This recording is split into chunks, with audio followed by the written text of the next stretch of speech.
Good evening and welcome to the Good Trouble Show. I'm Matt Ford. A few hours ago, the Pentagon released its second batch of declassified UAP files, 64 new records, and this time most of them were actually video. Tonight we go through it. We're going to go through just kind of a handful of them, some more. My first time seeing most of these. And the documents, we're going to go through some of those as well. And a clip the Pentagon itself labeled F-16 shoots down a UAP over Lake Huron, or Huron, I can never remember how to pronounce that. And we're going to do this live. We are live right now, and here's the deal. Drop your questions in the chat as we go. We are taking audience questions at the end of the show, and we'll get to as many as we can. Put your questions in all caps so our Good Trouble Show moderators who have volunteered their time today will be able to recognize what's in the chat, what's a question and what's not. Now, I've got two people with me tonight who live and breathe the issue. Let's bring them in. On your left, joining me tonight, we have two leaders, are both from the Disclosure Foundation, a nonpartisan nonprofit built to push this exact issue into the light. On your left there, we have Jordan Flowers, the foundation's executive director, 20 years in finance and operations, and Columbia MBA. Now he's running one of the most aggressive transparency shops in the country, UAP transparency, that is. And then on the right, Lester Nare, the foundation's director of operations, a Princeton-educated entrepreneur, and co-host of one of the fastest growing science podcasts out there from First Principles.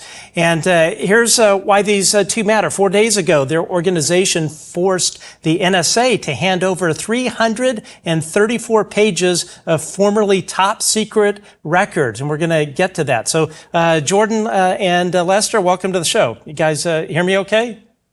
Yes, sir. Thank you so much, Matt, for having us. I appreciate it. Thanks for having us. Yeah, Lester, how are you? You're actually not too far away. Hopefully, in the very near future, I'll be able to have in-person guests, and you'll have to be one of the first for sure. So. Yeah, so let's see here. So, Jordan, Lester, actually, I'll throw it to you, Jordan. Tell us exactly what is Disclosure Fund for those of the few folks who probably are not familiar with it. Sure. So thank you for asking. So the Disclosure Foundation is a 501c3 nonprofit organization. We are nonpartisan, and our organization pushes for transparency and education with respect to the UAP topic. We have three legs of the stool for our organization. The first is policy research. The second is a legal function, so for whistleblower representation and protection, and also FOIA submissions and litigation that you mentioned. So, for example, the NSA release, the 300 plus pages there, that was conducted by our legal team, and there was appeals, and we have credible threat of litigation for that process.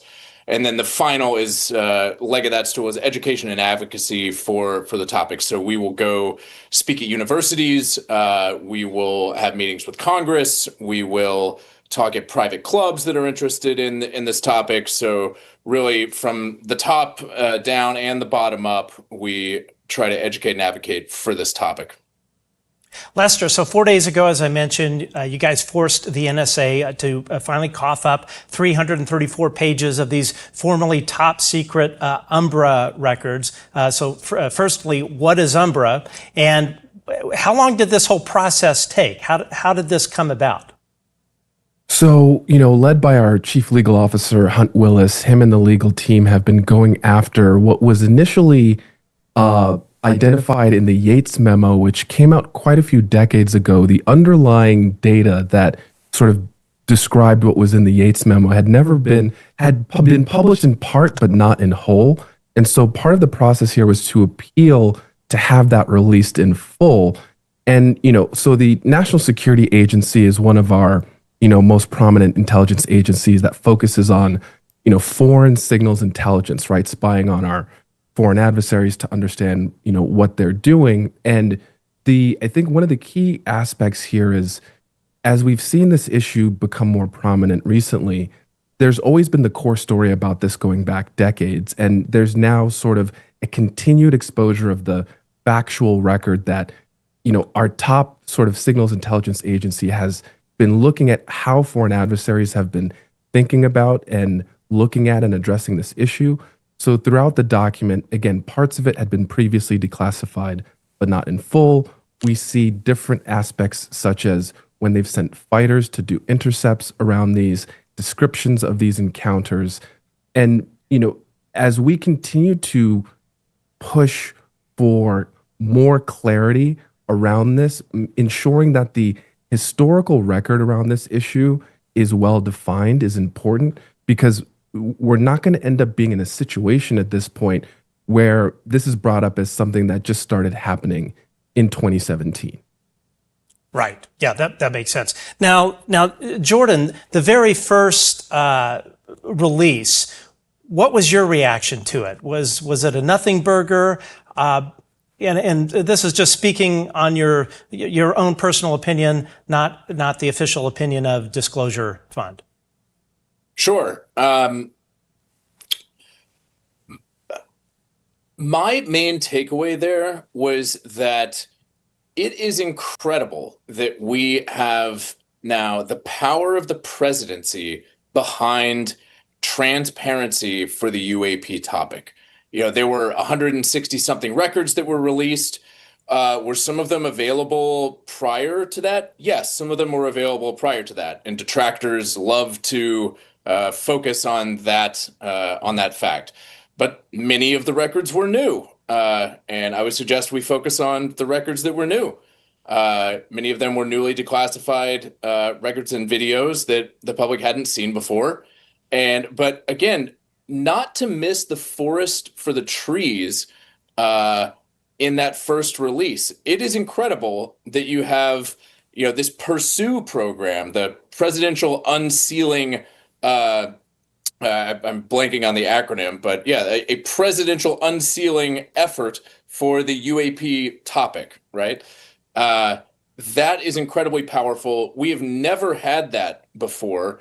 And this really puts us in an unprecedented situation to make progress with transparency on this topic. And then, of course, we have a second release of an incredible amount of videos, and we can talk about the PDFs in there too, that further add fuel to the fire and substantiate not only that there is a there, and that significant documents exist dating back 70, 80 years, but that these have been there, they haven't been released, and they show things that clearly demonstrate that we do not have control of our airspace, and we do not understand what these things are.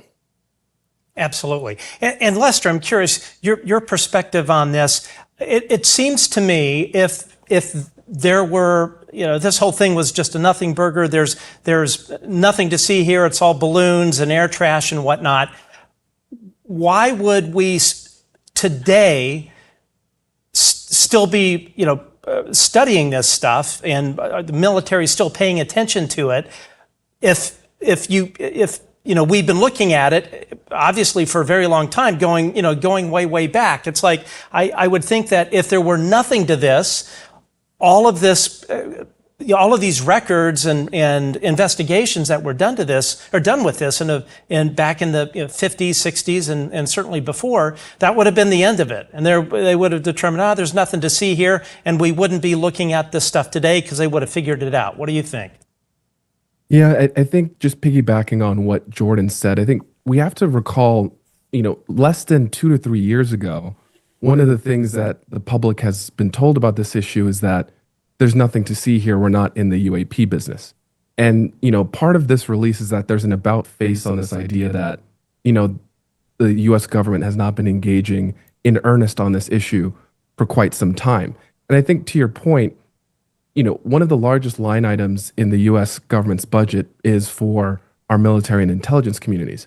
And so if we're spending all these resources on something that's not relevant, we need to better allocate that funding. But clearly, not only historically, but contemporaneously, this is still being viewed as an issue. I mean, recall that the Senate mandated the creation of the All-Domain Anomaly Resolution Office because members of the armed forces have been saying we're interacting with stuff on a regular basis that we don't have a protocol to deal with, and we don't have a way to report, and we need to get our arms around, especially given the global footprint that we have across the planet as it relates to our servicemen and women. So, as a practical matter, this is really a phase shift in how the U.S. government is positioning their engagement with this topic that is net new. We've not actually had this before, and that environment creates the foundation for example, our NSA release. When we now go and appeal to release more records around this issue, there's now a presidential mandate that says the UAP issue is part of the declassification process. And so the pushback that can be done when you have civilian and organizational efforts to declassify things beyond what's a part of the Pursue program actually becomes easier to do because the judiciary now has to look at this and say, well, the mandate says that this is no longer something that's hyper classified or that we don't want to talk to the public about. So I think there's a lot of aspects to this, not only in the release, but in the broader context that are a meaningful sea change from where we've been over the last several years.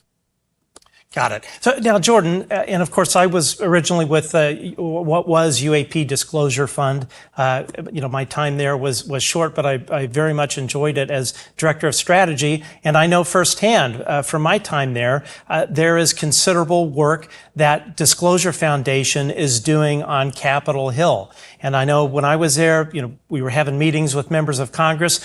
Jordan, are you sensing an increased interest on Capitol Hill from the work that Disclosure Foundation is doing? Are you sensing an increased interest in this topic from more lawmakers than, say, a year ago, especially now that Trump is clearly on this bandwagon of getting this stuff out?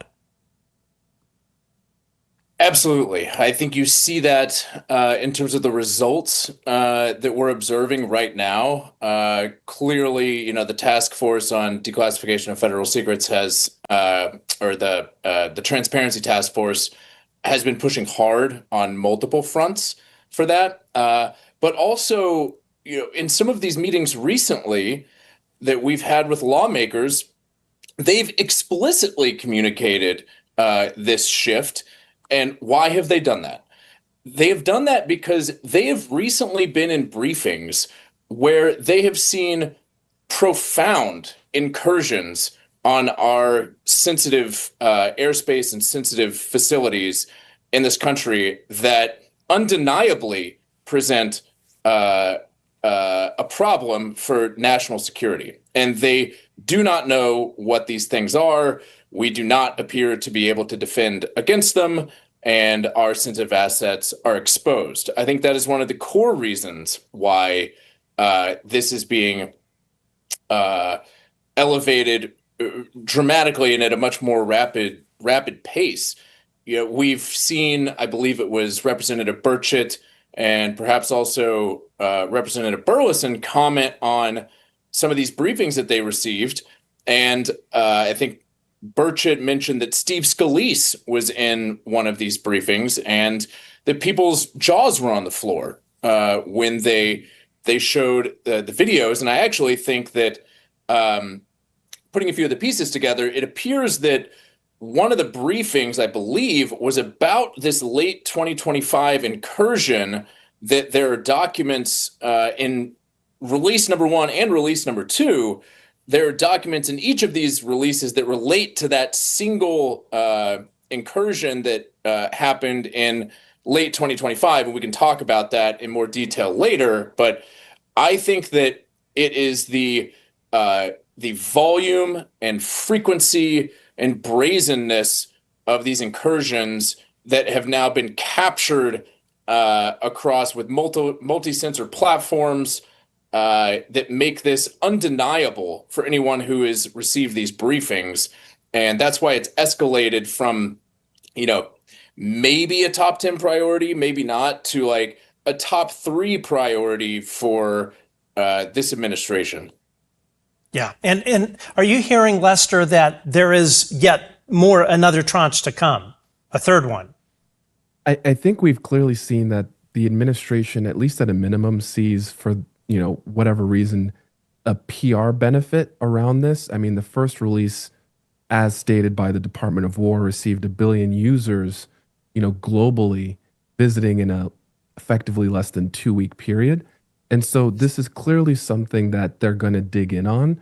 And there does seem to continue to be the demand and the ability to respond with more here. With this release, what we know is there were 46 videos that were requested specifically by the Federal Task Force on Declassification, 44 of which were a part of this release, 2 of which were missing.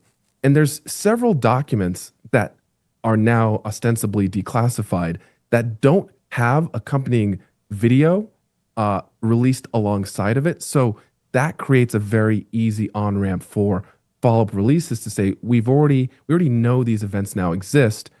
Where are the videos that accompany these reports that have clearly already been declassified? Right. Yeah, that makes sense. So let's dig into this thing. So again, we've got a bunch of videos, records, and I also want to point out too, Disclosure Foundation is not in the business of analyzing videos, UAP stuff. Even on this show, I don't get into this because I don't know what's real and what's not. I'm reacting to it the same way as everyone else. So, and I'm seeing a lot of this for the first time. So, the point here is to look at it, just your personal reactions, personal opinions, so super casual. We put this show together very last second because none of us got a heads up on any of this thing. No embargoed videos. Okay, so I'm going to go here to let's see. I'm going to bring up the website. I appreciate that, Matt. While you're bringing up the website, thank you for pointing that out. Yeah, we often say, as you recall, internally that we're not in the sightings business at the Disclosure Foundation. We think it's fraught to, none of us are sensor experts, and we think it's fraught to attach the credibility of an organization to any specific sighting or what have you. But that's kind of what makes it difficult about the situation we're in now, right? It's that this was a document dump with no synthesis, with no analysis, no contextualization, no synthesis. And so the public is, I'm blown away at the messaging coming from, the public affairs office that, basically we have nothing else to offer you. The public can make of it what they will. I'm sorry, I thought it was your job to take the tax dollars that we give you and figure out what these things are that are flying around over our airspace. So it's difficult to not want to try to help provide context and have these conversations because of that just total vacuum, right? Yeah. Yeah. Oh, I completely agree. We're paying hundreds of millions of dollars. I can tell you that the Office of Undersecretary of Defense for Intelligence and Security, they spent nearly $1 billion on information and perception management with SandCorp. It was like $800 million. So, an insane amount. And oh, by the way, that same contractor, actually, it's not SandCorp anymore. It's a company called AARO Solutions.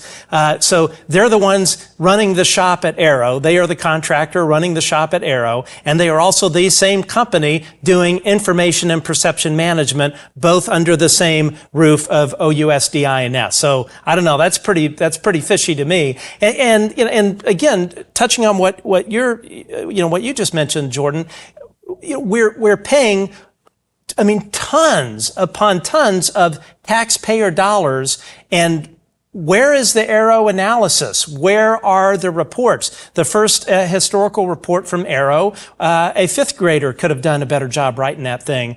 So here we are. I mean, we're grateful for these videos. We're certainly grateful to President Trump and the administration for putting this out. No other president has frankly had the you-know-what to do it. But we need to see more from AARO. AARO needs to be doing its damn job. And yeah, I'll just leave it at that. So anyway, Matt, okay. Can I jump in here briefly, really quick, with one additional note, which is, both the intelligence assessments and technical assessments related to these and other events exists.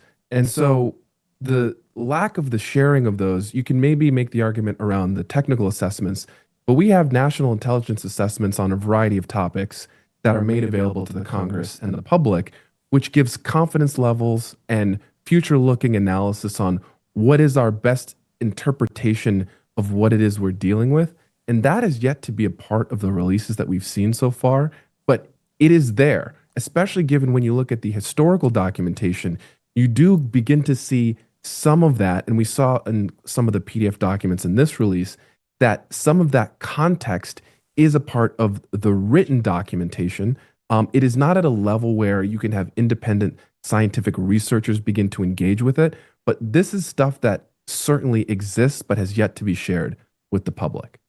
Yeah, and I think it's high time. Last week we had intelligence analyst Sarah Gam on, and who makes her living looking at videos and providing an intelligence assessment. And some of the videos that came out in that first tranche, she had actually vetted. Now she wasn't allowed to comment on which ones she vetted, but the thing that she was pointing out was that without an AARO assessment, a public assessment, and without the sensor data, the stuff that's redacted in the heads-up display in these videos, her point was you can't really. It's difficult to analyze them without that data.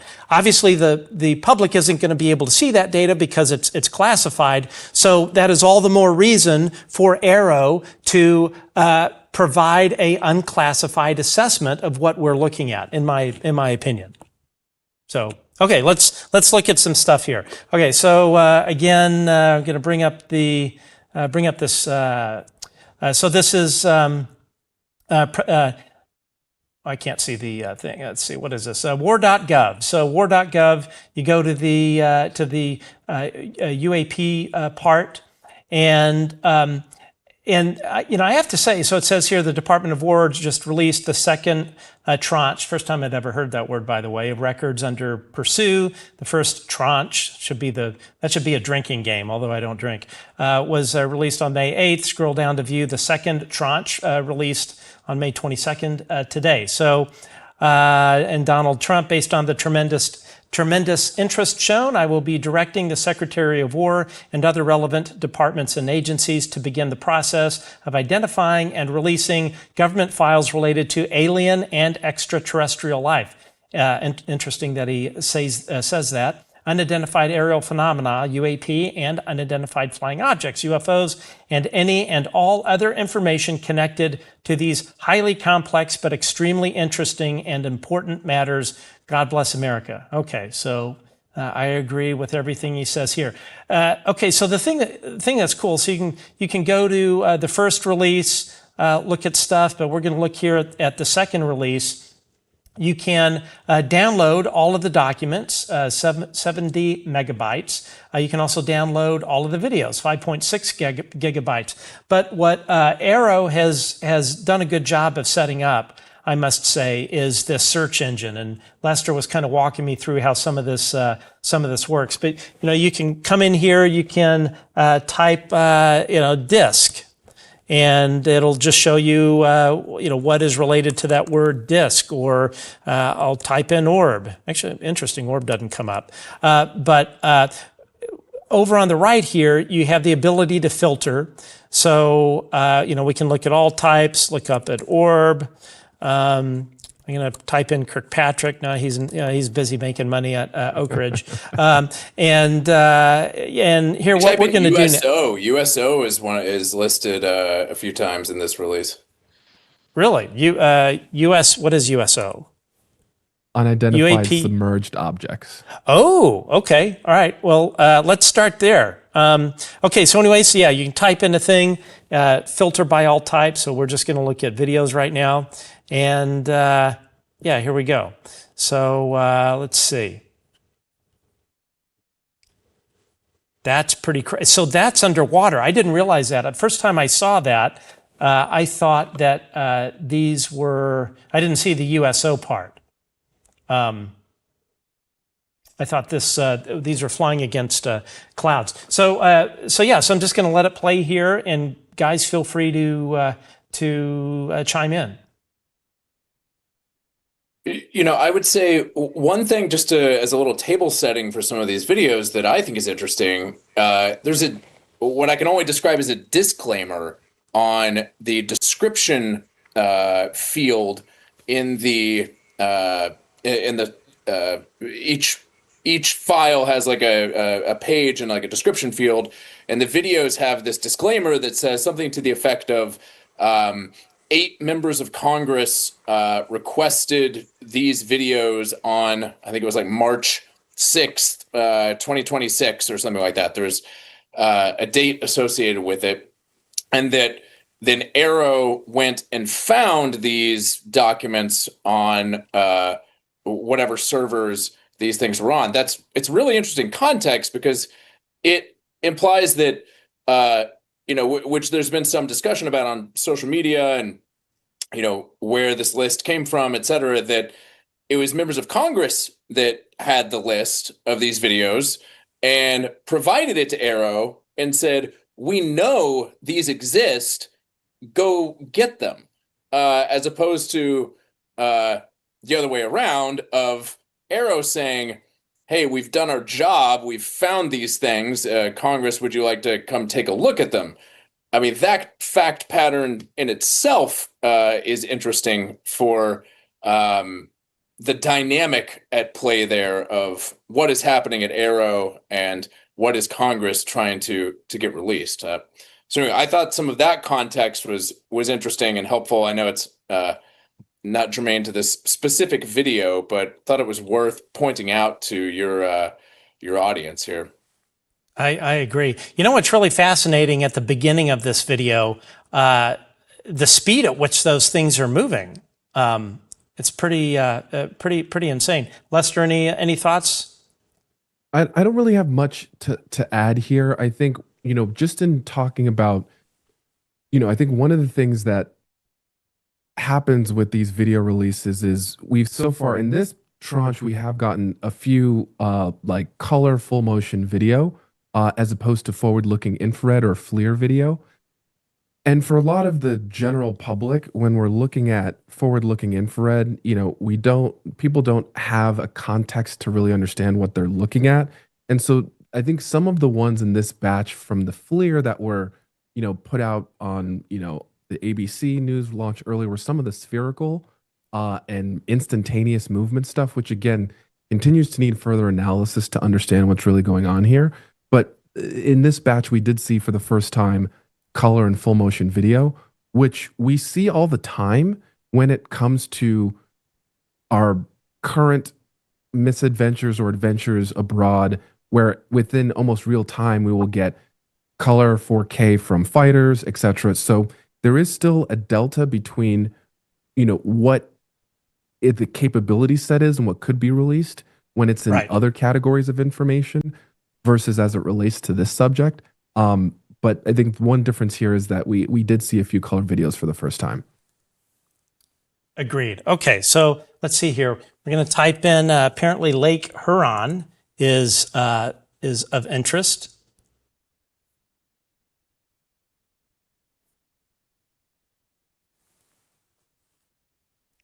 Beautiful black screen. Wait for it. There we go. Okay, wow, this is this thing looks like it has some kind of what? I am getting a little bit of an echo on your mic, Matt, currently. How about now? Still there. Okay. Yeah, I've been having that for some reason. Let's see. Oh, I know why. Appears to be gone now. Okay, let's see. Can you hear me? Did the echo go away? Yes. Okay, good. Yeah, so this one's interesting. It's I don't know if that's the jellyfish or something, but it's got a tail hanging down, and I'm just going to freeze it there. And I don't know what that is. It looks like, I don't know, maybe the drone went through the car wash or something. I have no idea what the hell that is. That's I'm no expert analyst here with respect to that, but I don't know if balloons explode in that kind of way. But I'm sure the sleuths out there can try to answer that for us. Yeah, this appears to have been a part of the sort of 2023 shootdowns where we had the Chinese spy balloon that led to a variety of shootdowns across the continental United States. It is interesting that they released the Lake Huron one, but I believe it was in Dead Horse, Alaska, the one that, if I recall correctly, General Glenn Van Herk had come out in an interview and made some pretty interesting comments around. That one still appears to not be a part of, this release, and was the one that had the most amount of, let's call, mystique around it. And a lot of people who have been following this issue have been demanding be released in here.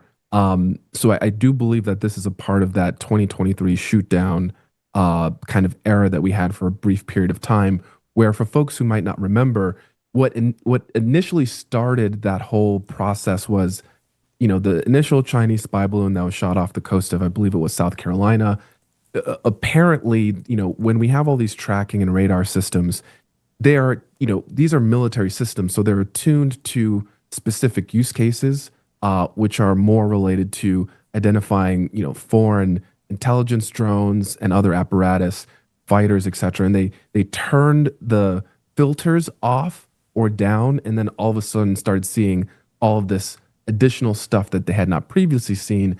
And there was a little bit of then oh my God, we have to take care of this. There's all these objects, what's going on? And that kind of led to all of these shootdowns, that being a part of that sort of time period, at which point they realized we probably shouldn't be, having $50 million or however much it is missiles over, densely populated areas to try to deal with this issue. Okay. All right, agreed. Yeah, and of course that's the one that we hear was actually a UAP and not a Chinese drone, the one that they're not wanting to release. Okay, let's look. I typed in here clouds. Sean Kirkpatrick called me up and said type clouds in there, and you'll see some really interesting stuff. So let's see here. This one is crazy.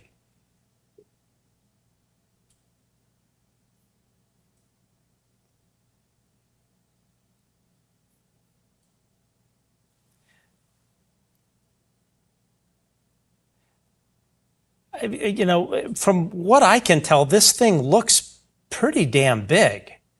You see this thing kind of going in and out of the clouds. Of course, we don't know the altitude or anything, but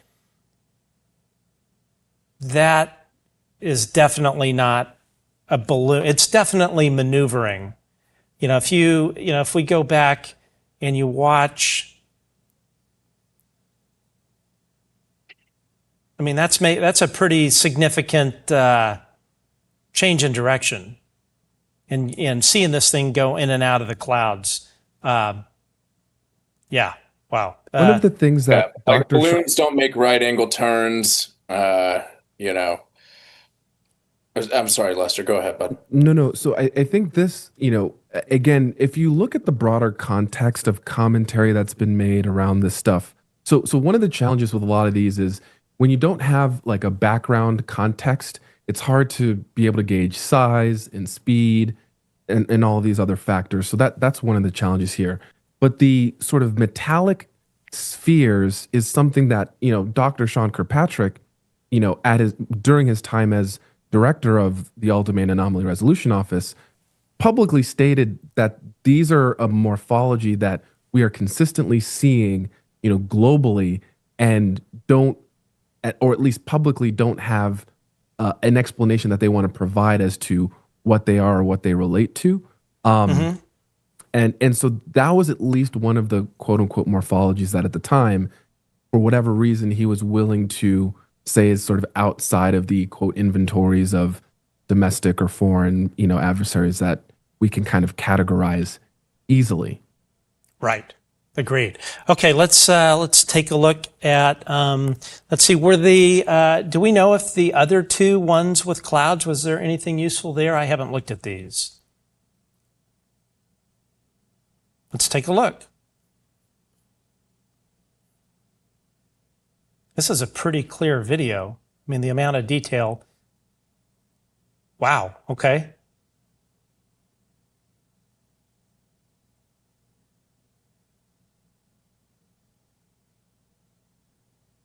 I guess we can't look there.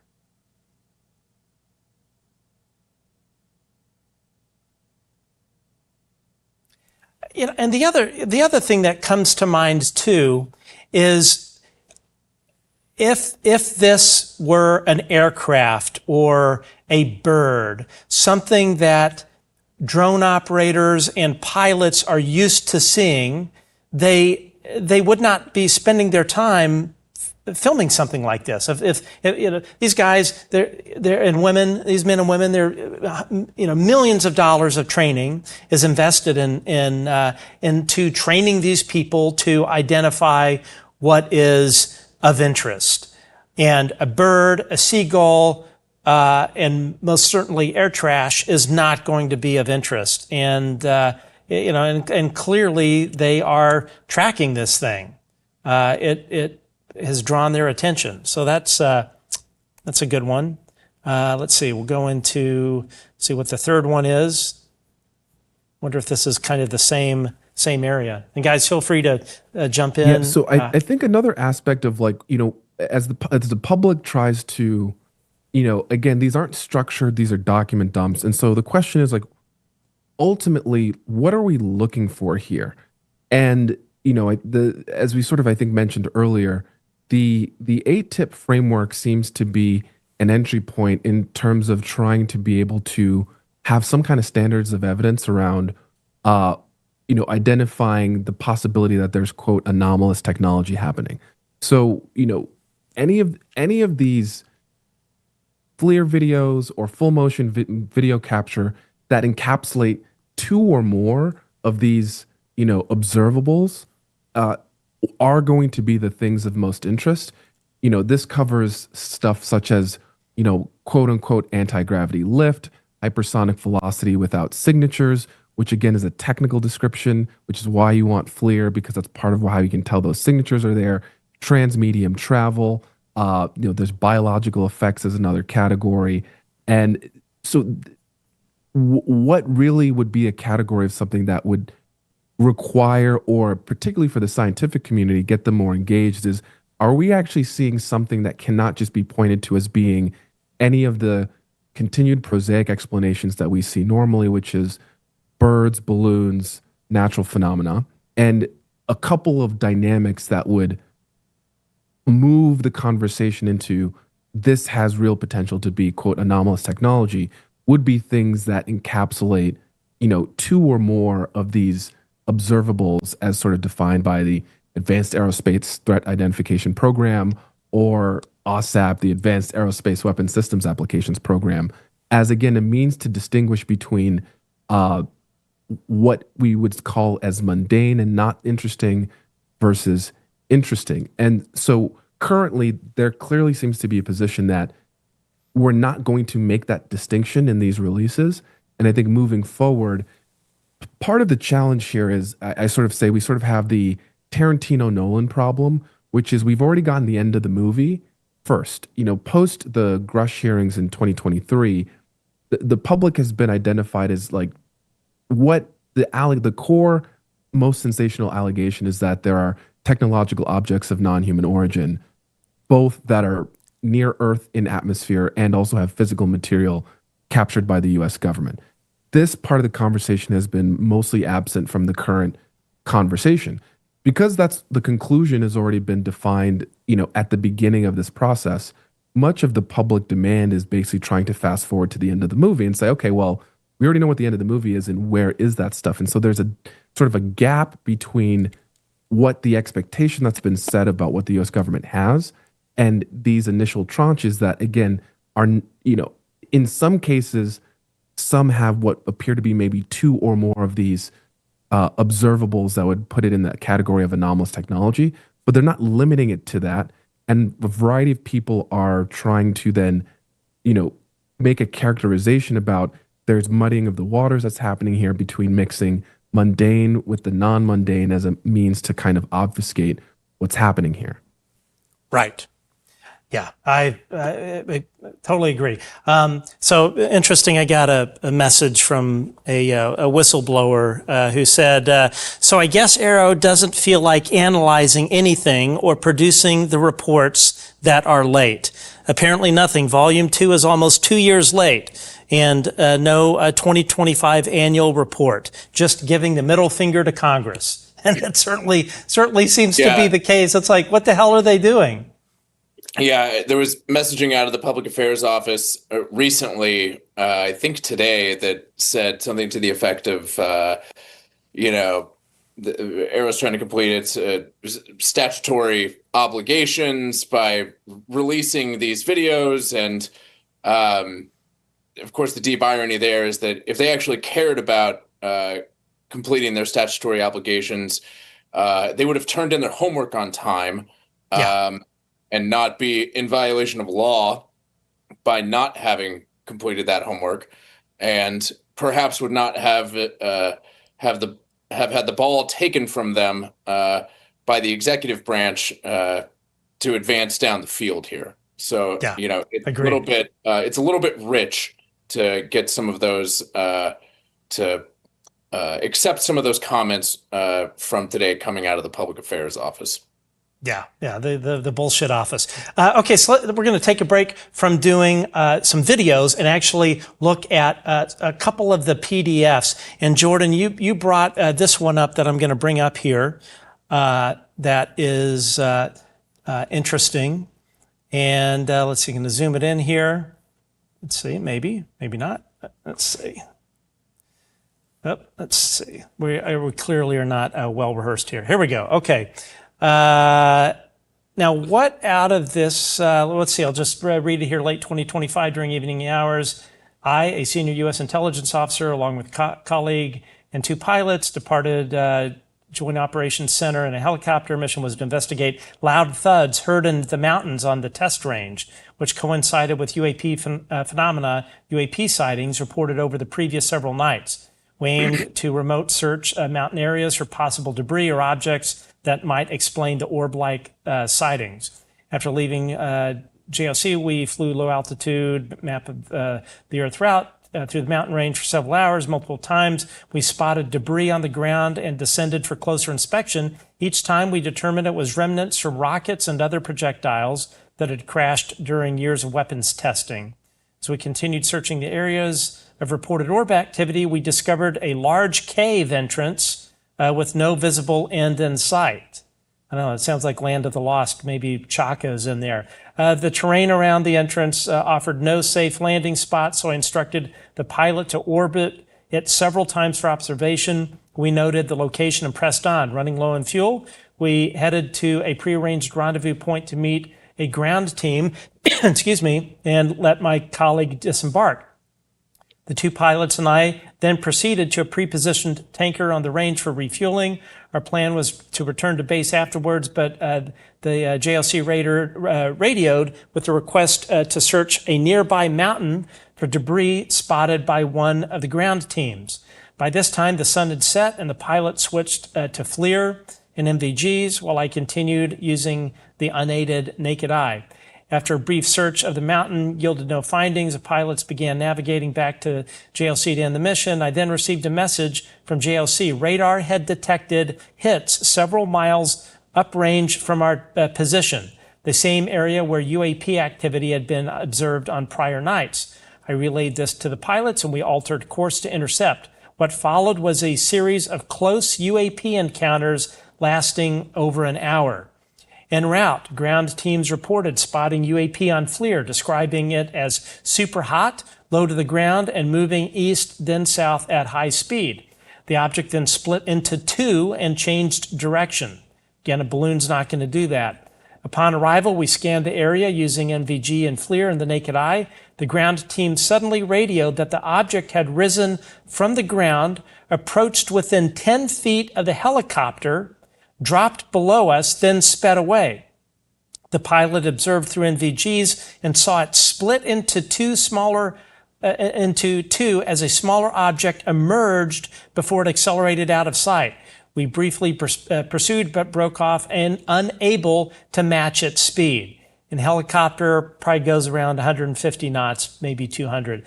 At one point, the JLC informed us that several fighter jets had launched on a training mission in our operating area and requested their assistance to identify it. Minutes later, the JLC directed us to nearby radar detections. We took up a hovering position at 700 feet AGL. In the distance, we saw countless orange orbs swarming in all directions against the backdrop of the mountain. The display lasted several minutes before fading. The JLC then redirected to our previous position based on fresh radar hits. I provided coordinates to the pilots, to the MVGs. The pilots and I observed two large orbs flare up side by side close to the helicopter, stationary, and just above the rotor disc to our right. They were oval-shaped, orange with a white and yellow center, and emitted light in all directions. After a few seconds, a third orb flared up below the pair, followed by a fourth below that, forming a total of 4 or 5 in a T formation. So these things are obviously intelligently controlled. This isn't some weather phenomenon. Moments later, they dimmed in reverse order, remained stationary until they vanished from view. The entire event lasted 10 to 15 seconds. I didn't take photos as I was focused on assessing what it was and whether it posed a threat. After this encounter, the pilots briefly considered landing due to the object's proximity, but opted to remain hovering at 700 feet AGL above ground level.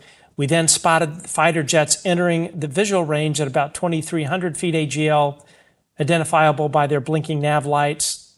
As watched from afar, the same type of orbs appeared directly above the fighters. So these things are going from 700 feet AGL, these orbs, up to 23,000 feet AGL.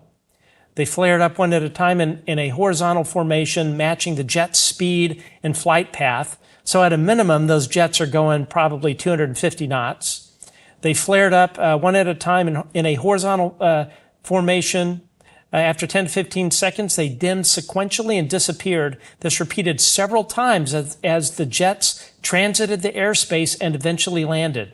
I remarked to the pilots that it seemed the same orbs we encountered were now chasing the fighters.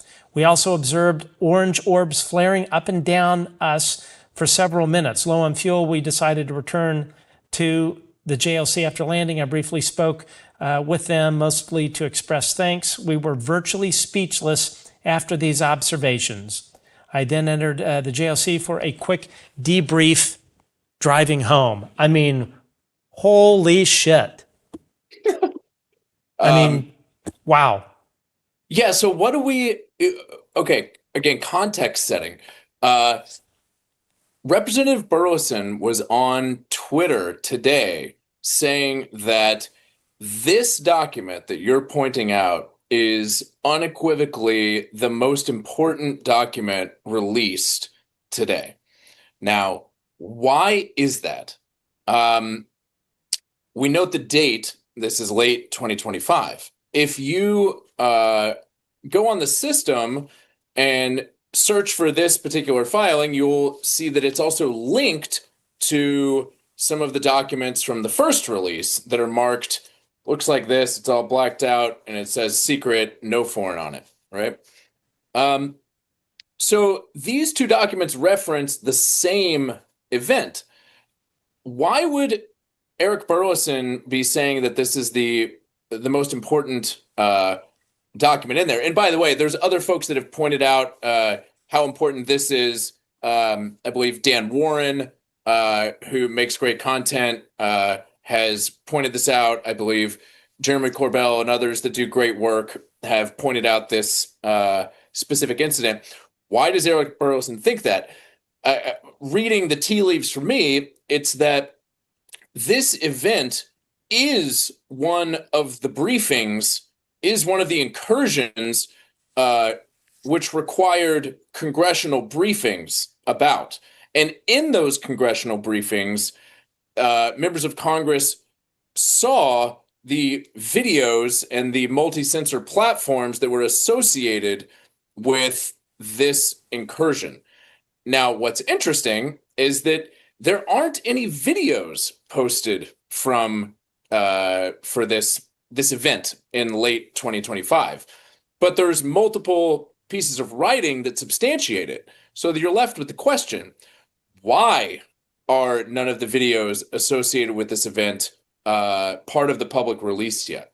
My guess is that our advocates in Congress for this are desperately trying to get those assets released, perhaps in a subsequent release. So I think that these documents are very interesting. The public should be aware of this and should be really clamoring for more detail and for more of the sensor platform data, be it FLIR video, radar data, or other corresponding data for this particular sighting or incursion to be made more clear about what the heck is happening here. I think that's an excellent point. And and Lester, one thing that comes to mind is these things are operating in close proximity to rotary aircraft. This report, they said that these orbs were just off, I think it was to the right of their main rotor. They are in a test range, so this is restricted airspace. I mean, it's pretty crazy. That people, as you mentioned, Jordan, should be clamoring for more. Lester, what are your thoughts on that? I think that's certainly true, and especially more important in the current 2026 context.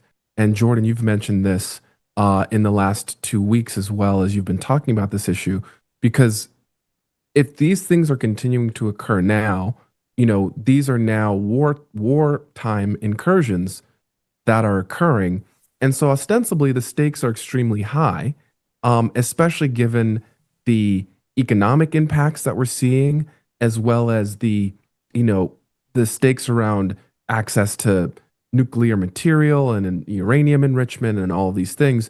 So there's a variety of different layers to look at this issue and analyze this issue. There's sort of the separation of powers problem between the executive branch and Congress in terms of are they illegally withholding classified information? Is there misappropriated funds? So that's more of a procedural issue. There's the national security aspect to this, which is, again, if we are now in active, hot, war type situations in multiple theaters across the globe, and we're shutting down Barksdale Air Force Base because of this stuff. The El Paso airspace just a couple of weeks ago was shut down under very mysterious circumstances that was supposed to be a cartel drones, which seems to be a little bit of an overreaction to shut down all of the airspace over El Paso, which just happens to be very close to some of these same locations, White Sands, for example, where we're seeing now all this factual and documentary evidence that incursions have been happening at these places all of the time. And then there's sort of the technological objects of non-human origins aspect. So there's a lot of layers here where you can enter at whatever level that you feel is necessary, but there are a lot of aspects to this that require some attention, even if just for some of the conventional aspects where the stakes are extremely high, again, because we're in a wartime environment. So it is very interesting to me that for nuclear facilities, for military facilities and bases where we have our B-52s, and it's nuclear, both energy and weapons. It's not one or the other, it's both. That the continental United States is having these incursions, and in a post 9/11 world, people aren't running around with their hair on fire, continues to confuse me. Because again, this is the example that we just looked at from late 2025. This is not a Cold War era incursion. This is happening in our current environment. And that at least warrants, from a congressional perspective, both the armed services committees and the intelligence committees to take this seriously. For example, if you were to say in these descriptions that someone identified the insignia or flag of Iran on any of these objects, we would be having a very, very, very different conversation. Agreed. Absolutely agreed. And I think one of the lessons out of this, and Jordan, would you agree with this, that the low-hanging fruit are always videos and photos, but the real meat of this, the same as the real meat of the congressional hearings, it wasn't videos or photos. It's the testimony. It's what is in these PDFs. And I worry, Jordan, that people are overlooking and not taking the time to really read this stuff. Would you agree? Yeah, I definitely agree. I mean, we wrote an entire policy memo on our legal theory of protected disclosures that has been sitting out there for quite some time. And there's very little engagement with reading the work. So we felt like we had to create a video about it to get more engagement about it. So there's somewhat of a higher bar, it seems, for digging in and reading the documents. But I'm glad you brought that up, Matt, for this data dump, because I think that I tweeted about this earlier today before Burleson. Burleson had said that his favorite release was that 2 pages. I tend to agree generally that the most interesting, the shiny objects in this release are the videos, but the PDFs are sensational.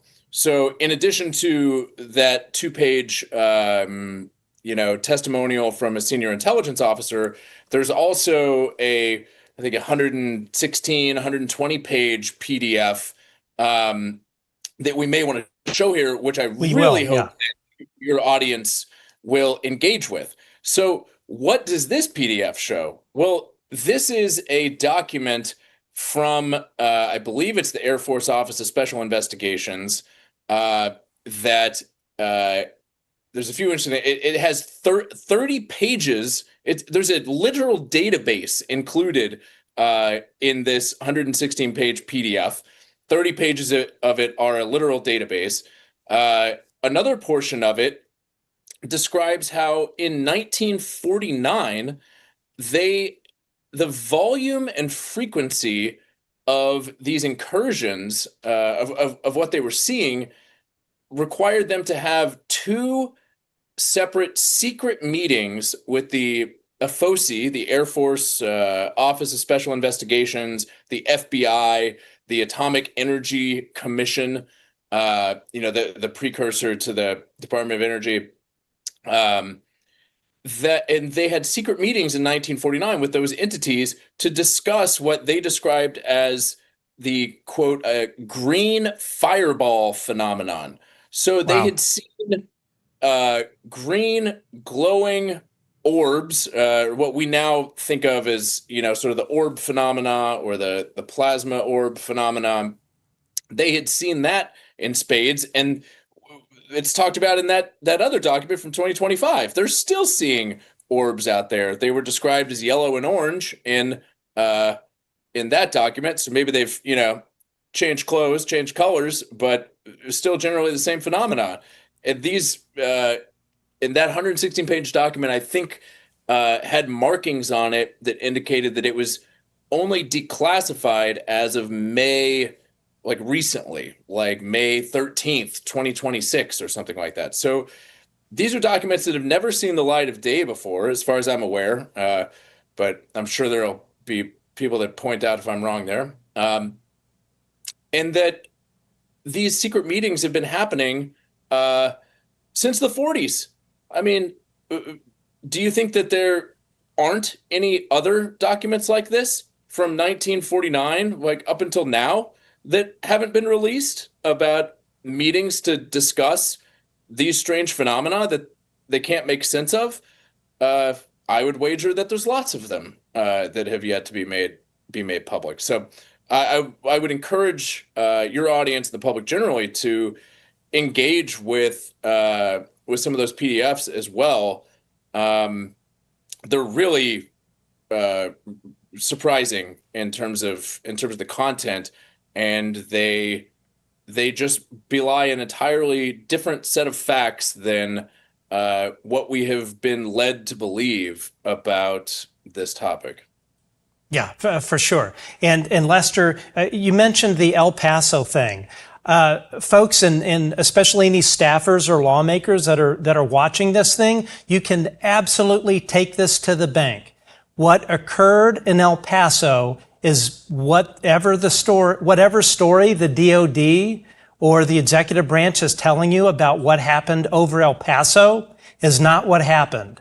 It was not anything prosaic. It was not anything from cartels. And what I can tell you is that what happened over El Paso is absolutely frightening and absolutely a threat to the national security of the United States. So those of you in Congress, you need to specifically ask for a classified briefing over what happened in El Paso, because what they are saying is an absolute lie. And when you find out what happened, you're going to be enraged if they haven't told you already. So that in and of itself, what occurred over El Paso, should alarm the public. It should alarm members of Congress, because some stuff is getting hidden from you, and what is getting hidden from you is a direct threat to the sovereignty of the United States. So I'm going to leave that there. And we're going to get into some more stuff here, but we're going to real quick just do some housekeeping before we get to the documents and some more videos. If you're not subscribed, please hit that button, ring the bell, leave a comment, give us a thumbs up. I know it sounds like a lot, but all this really matters. YouTube sees all of that and basically says to itself, hey, we should recommend The Good Trouble Show to people who don't know it exists. That's how all of that works. And also, please keep the questions coming in the chat. I promise we're going to get to those here in a bit. You can also find us on all the major podcasting platforms. If you like to listen to us on the go, we certainly would appreciate a lovely review. And then last thing, we have no sponsors on this show. Absolutely zero. We are kept alive entirely by people like you. If you want to help pay the studio rent here in LA, we are on Patreon at www.patreon.com/The Good Trouble Show. And then also you can support us right here on YouTube through memberships or the super chats. They're also open too. It means the world. It allows us to keep bringing you great shows like this with our two absolutely great guests, Jordan Flowers and Lester Nare from Disclosure Foundation. So let's look at a couple more videos here, and then we're going to get into this really interesting PDF that you mentioned earlier, Jordan. So let's see here. Matt, can I make a quick? Please. Can I make a quick process point here? Because I think this larger context is also really interesting. So, as many of the listeners probably recall, there was a lot of effort to, when it was initially introduced by Senators Schumer and Rounds and Gillibrand and Rubio, the UAP Disclosure Act. One of the reasons why people felt so strongly about the importance of the UAPDA was that it was going to standardize the process of this release of information, to have it be more structured in a way that would enable and allow the kind of analysis and robust, amount of information coming out. So there's actually 3 simultaneous sort of declassification or release pathways that exist right now that appear to be sort of uncoordinated. And this is kind of an annoying process point, but I think it's relevant here. So in 2022, we had AARO get established based from legislation, and part of their mandate was to do the declassification process. Then in 2024, we had parts of the UAP Disclosure Act passed that required agencies to provide the National Archives as a part of the UAP records collection, all of their files they had related to this, with a deadline of September 2025 that was then pushed back a year.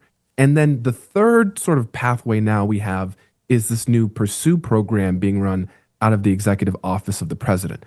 There does not seem to be coordination between these three efforts to some degree. You could argue AARO and Pursue, there's maybe a little bit there, but this is something that, we now have multiple different, there's a congressional mandate from legislation that requires agencies to provide this information. It's unclear if the Pursue program supersedes that. Are we still going to get the documents from the parts of the UAPDA that passed by the deadline that's going to come later this year?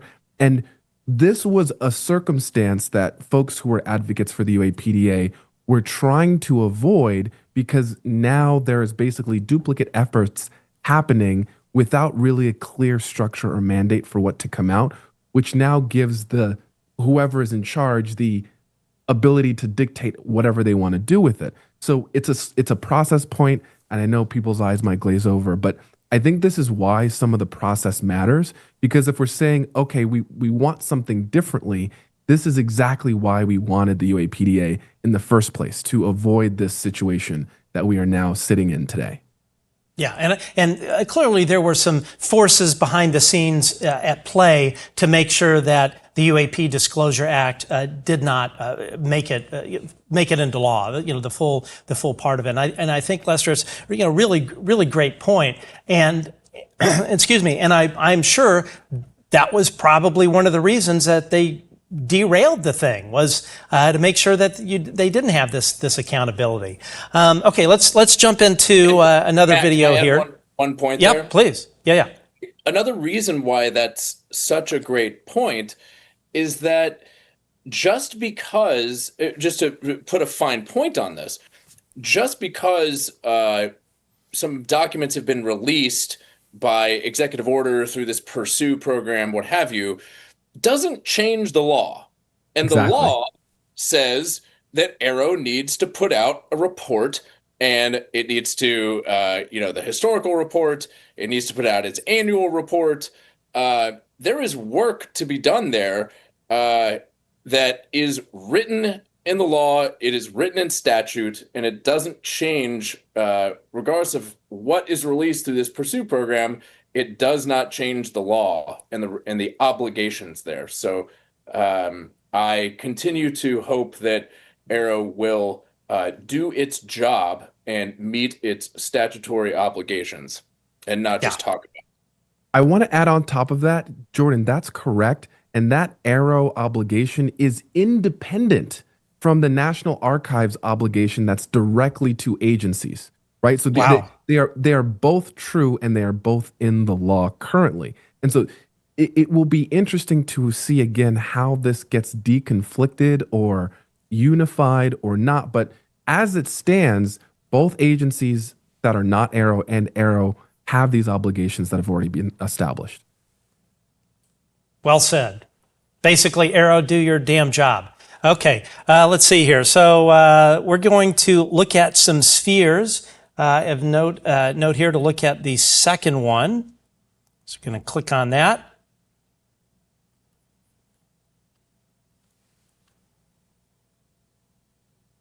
That thing sure seems to be moving. Wow. I mean, that is clearly showing one of the 5 observables. Guys, feel free to jump in.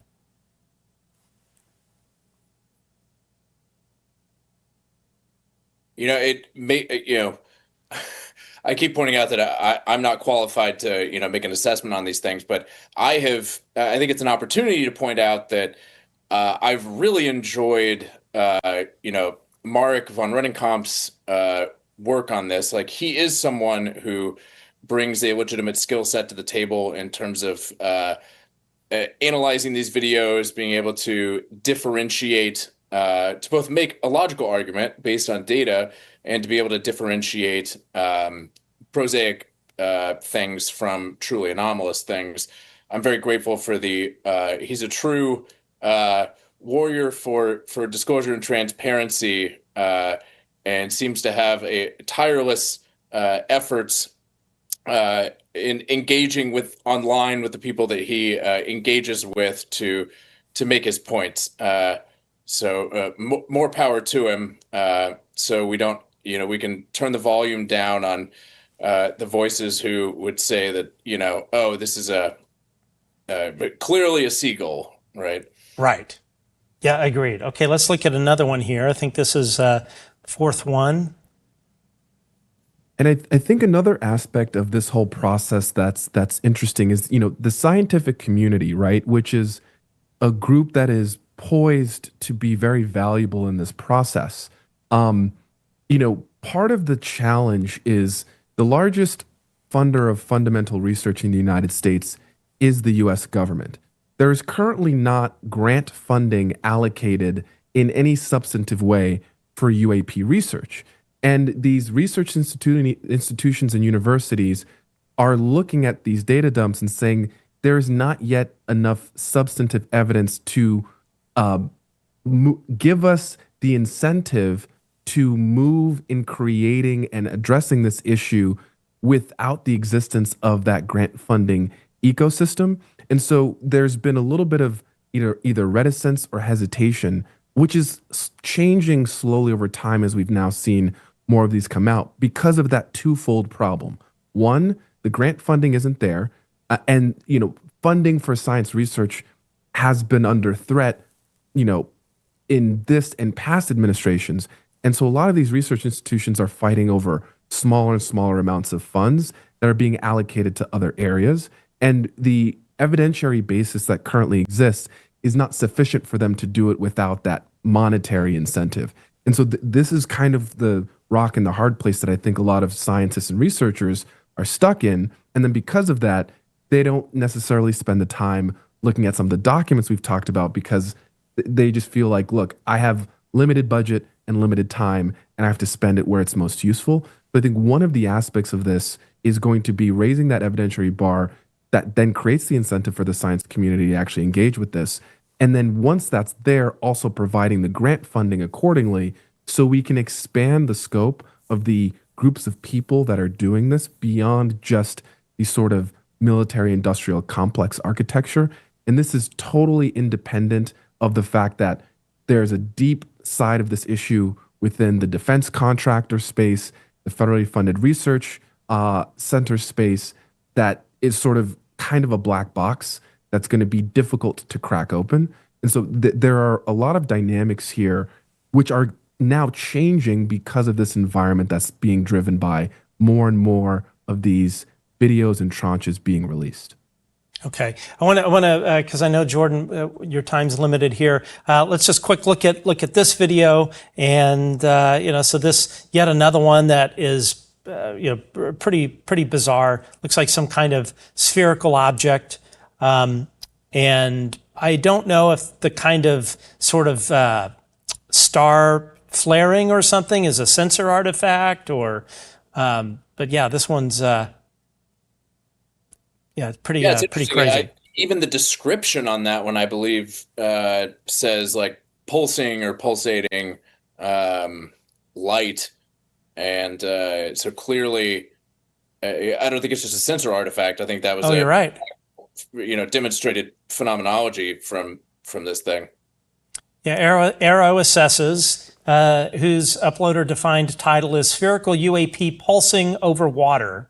Is likely derived from infrared sensor of U.S. military. I mean, how would they not know where this is from? I mean, that seems pretty silly to me. I want to look at another one, and then after that, I want to get into this this document that you Jordan, you had pointed out.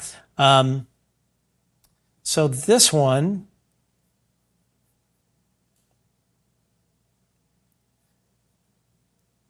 I think this may have been one that was kind of difficult.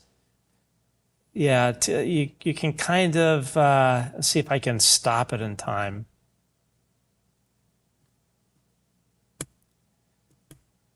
Yeah, so you can kind of see just to the right of that car, something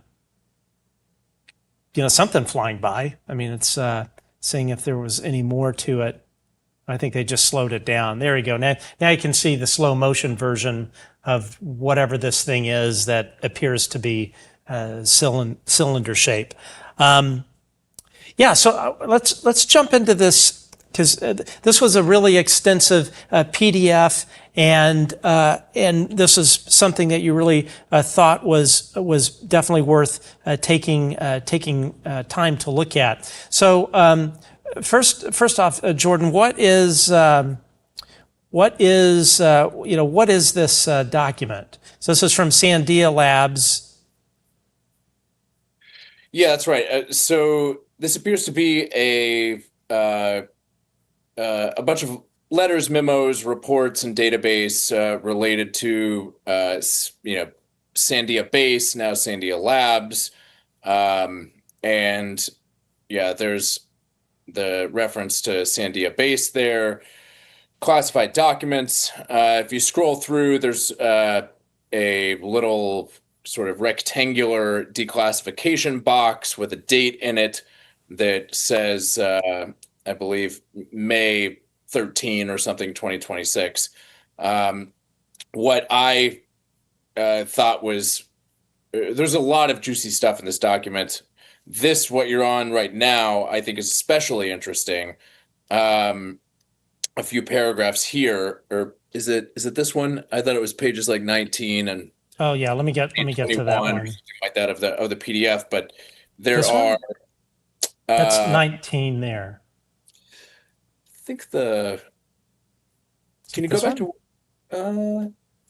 Yeah, I think that's it. Yep. So summary of aerial phenomena in the New Mexico area. So paragraph 2 there describes what is sort of in this database that's also attached to, there's a few pages after this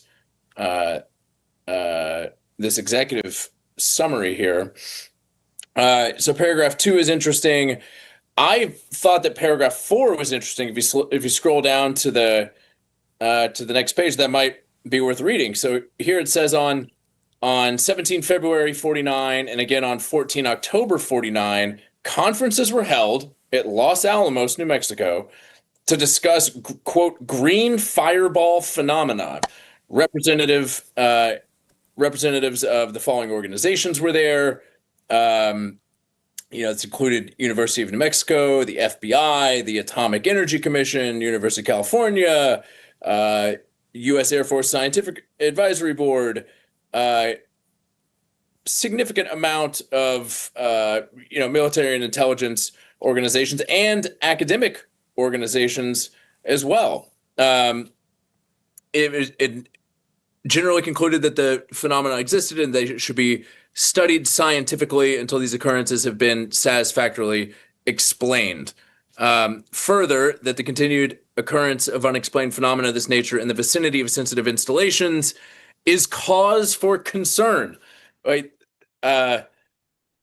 It's as if nothing has changed between then and now, and we continue to get, the vector of disclosure here really has one direction, and it's that there is more things like this that reference real data with real cause of concern than there is in the opposite direction of saying, oh, there's nothing to see here.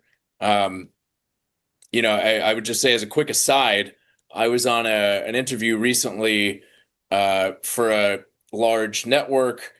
There was a representative from NASA there. There was a representative from the DoD there, and the representative from NASA kept saying, "Oh, there's nothing new in these releases. I've seen all of this before. I've seen these like Apollo mission, transcripts and documents." And he's just factually wrong that there were new releases in like new information in both of these releases. And this is, a perfect example of something new in this one that hasn't been out before. And then the representative from the DoD said something to the effect of, I'm not sure who is studying this, but, there really should be someone studying it. And I'm sitting there sort of like with my mind blown, being like, the DoD's own rep that they sent out to talk to a news network has no idea that, like, there was legislation that created an office at the Pentagon called AARO to actually study these things that's solely dedicated to presumably trying to figure out what the heck is going on with UAP. That is their only job. And just it just was bordering on like willful ignorance that these representatives had no idea supposedly about these things, and were communicating that in the media. And I had to interject and just say, I'm kind of surprised to hear you say that, but let me, tell you about this office called AARO. And how did he react? For several years. And how did he react when you corrected him on air? I was professional about it, but there it wasn't a format where he sort of responded, was allowed to respond to that directly. It was sort of at the end of the segment, but I tried to do it in a professional way. I didn't want to make anybody look bad, but it's mostly, the most important thing is for the audience to be educated that these things exist, and they exist because senior lawmakers in this country know that there's a reality to this phenomenon and have enacted legislation to try and get to the bottom of it. Yeah. And I want to point out here, if there's nothing to see here in 1950, look at all of the people that this was distributed to. U.S. Air Force OSI, Air Force Material Command, Special Weapons Command, Armed Services Special Weapons Project, Sandia, headquarters, 4th Army, Hallman Air Force Base, FBI, El Paso, FBI, Albuquerque, Air Force Scientific Advisory Board. It just goes on. And then, and again, this is 116 pages. This is crazy. What you see in these things that you're scrolling through right now, Matt, is you see this is the database, right? So this is the 1950s equivalent of a database on a piece of paper. I would love to, challenge your viewers. There's so many amazing like tech tools and AI tools out there right now. Who is going to download and index, organize, and synthesize all of the data that is in this database? Has that data been released previously in any way through Project Grudge, through Project Blue Book? I'm not sure, but I certainly would love to know the answer to that. And I would also love for there to be some integration and synthesis of this data. What can we learn from this? Is there stuff here that we could use to corroborate other incidents that have happened? Is there information here that we could use to FOIA for, just incremental, interesting FOIA submissions that under no circumstance should be, they're obviously 25 years, older than 25 years. They're 70 years old. There should not be any reason to withhold other information about these sightings for a FOIA release. So anyway, I think that this could be to the extent that there's new information in this database in particular, certainly fertile ground for more discovery. Yeah, just kind of going through here, and I'm looking at a few things. I'm looking at the shape: ping pong ball, flat, spherical, oval, round. Ping pong ball, flat sphere, oval. There's one that's really interesting here that I came across. Flying wing. And if you this is on March 22nd, case number 204-1100, Kirtland Air Force Base, New Mexico, northwest changing to north, so it's changing direction, 25,000 to 30,000 feet AGL. This thing is tan to brown. It's a flying wing about size of golf ball held at arm's length. So that is pretty big. I mean, it's, again, one round like ball from Roman candle, roughly circular, cylindrical. The cylindrical one, May 1st at 1500, was silver lucid metallic object. This is a gold mine. And Jordan, thank you for pointing this out. I had not looked into, really just frankly didn't have time today, trying to get ready for the show. But this is just a gold mine. What is this here? Let's see. And this goes back to what we talked about earlier, Matt, which is the analysis and the context surrounding the video or the photo, which provides a much richer picture, especially for folks who are in the scientific or research community, to kind of get their arms around this. And these historical documents are examples of technical drawings and analysis and kind of the internal workings and process that was happening at the time. And I think a couple pages back, you saw there's still a large redacted block right at the top of one of the documents, which is that an image, right? And what is that image showing that is still redacted in the context of these documents? And it's really, really interesting. I think it's a little bit further up from where you are currently. It was before this chart. And again, it's just, these things are so old. Right here, right? I'm assuming that this block here it's either capturing the orb in some kind of IR, or that's just an artifact from the scanning and it's still redacted. But there's a lot, I think, to just glean here to understand that can better arm us as we continue to push for transparency around this issue.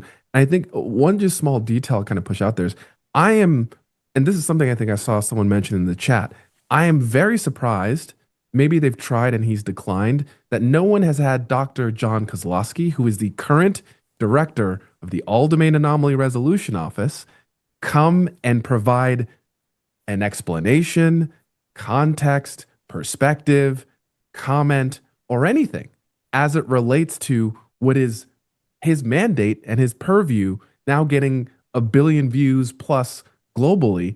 There is literally a person that media organizations can go to that is leading up this issue and putting the feet to the fire, I think, on the questions that people are asking.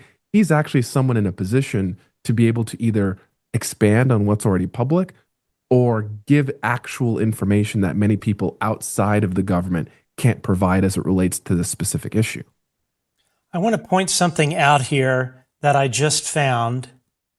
Report, trip to Los Alamos, New Mexico, 1949 by Commander Richard, I can't pronounce it, researched and developed. Subject, on 16 February, conference was held at Los Alamos to consider the so-called green fireball phenomena, which commenced about 5th of December, 1948. The following were present.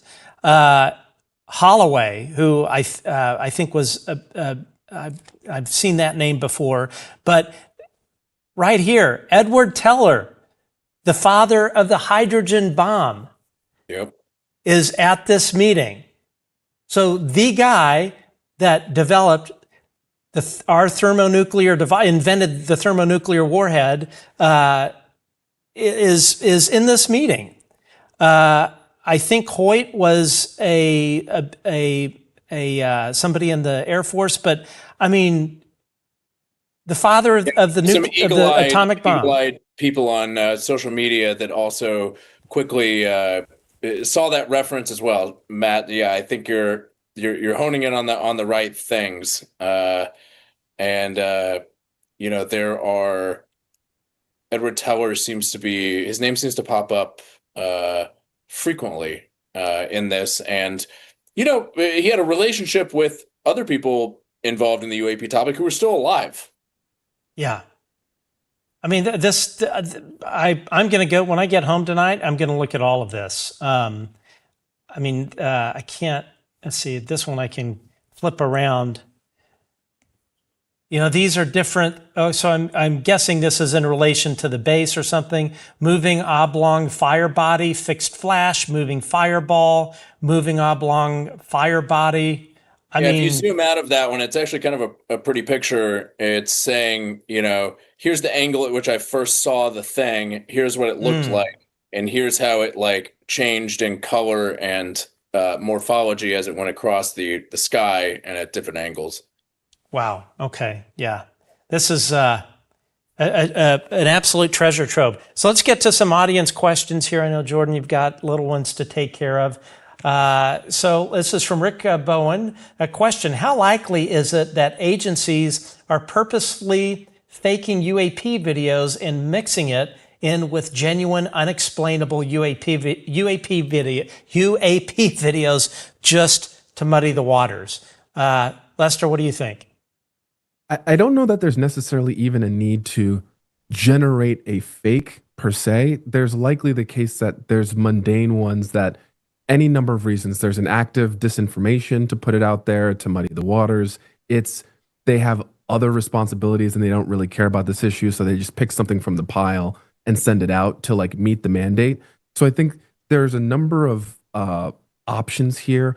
Clearly, there's several things within both tranches that, with very straightforward analysis, are, again, likely not having any of the 5 observables or the 6 observables that are really what people are looking for in the public, which is leading to anomalous technology. I think there's a variety of things that could be possible, but I don't think they need to generate fake data and information. I think there's enough mundane stuff they can just throw in the pile and say, I did my job, let's move on to what they perceive to be, quote, more serious matters, as an example. Jordan, your thoughts? I think that is almost a perfect answer, Lester. I agree with you. You don't need to create fake things. There's enough gray area. And that's the problem with the lack of context, right? And the lack of analysis is that there's enough there to, if you want to try and, steer the conversation in one way, you can. It's like the argument of, if you take the hyperbolic example there, it's like, oh, we've got 10,000 videos and, whatever, all of them but one are prosaic. And then you're like, okay, well, I want to see the one that's not prosaic. And they're like, yeah, well, don't worry about that one so much, but 99.99% of these things aren't, they're prosaic and not worthy of our attention. It's like, yeah, you only need one to be interesting, dispositive, right?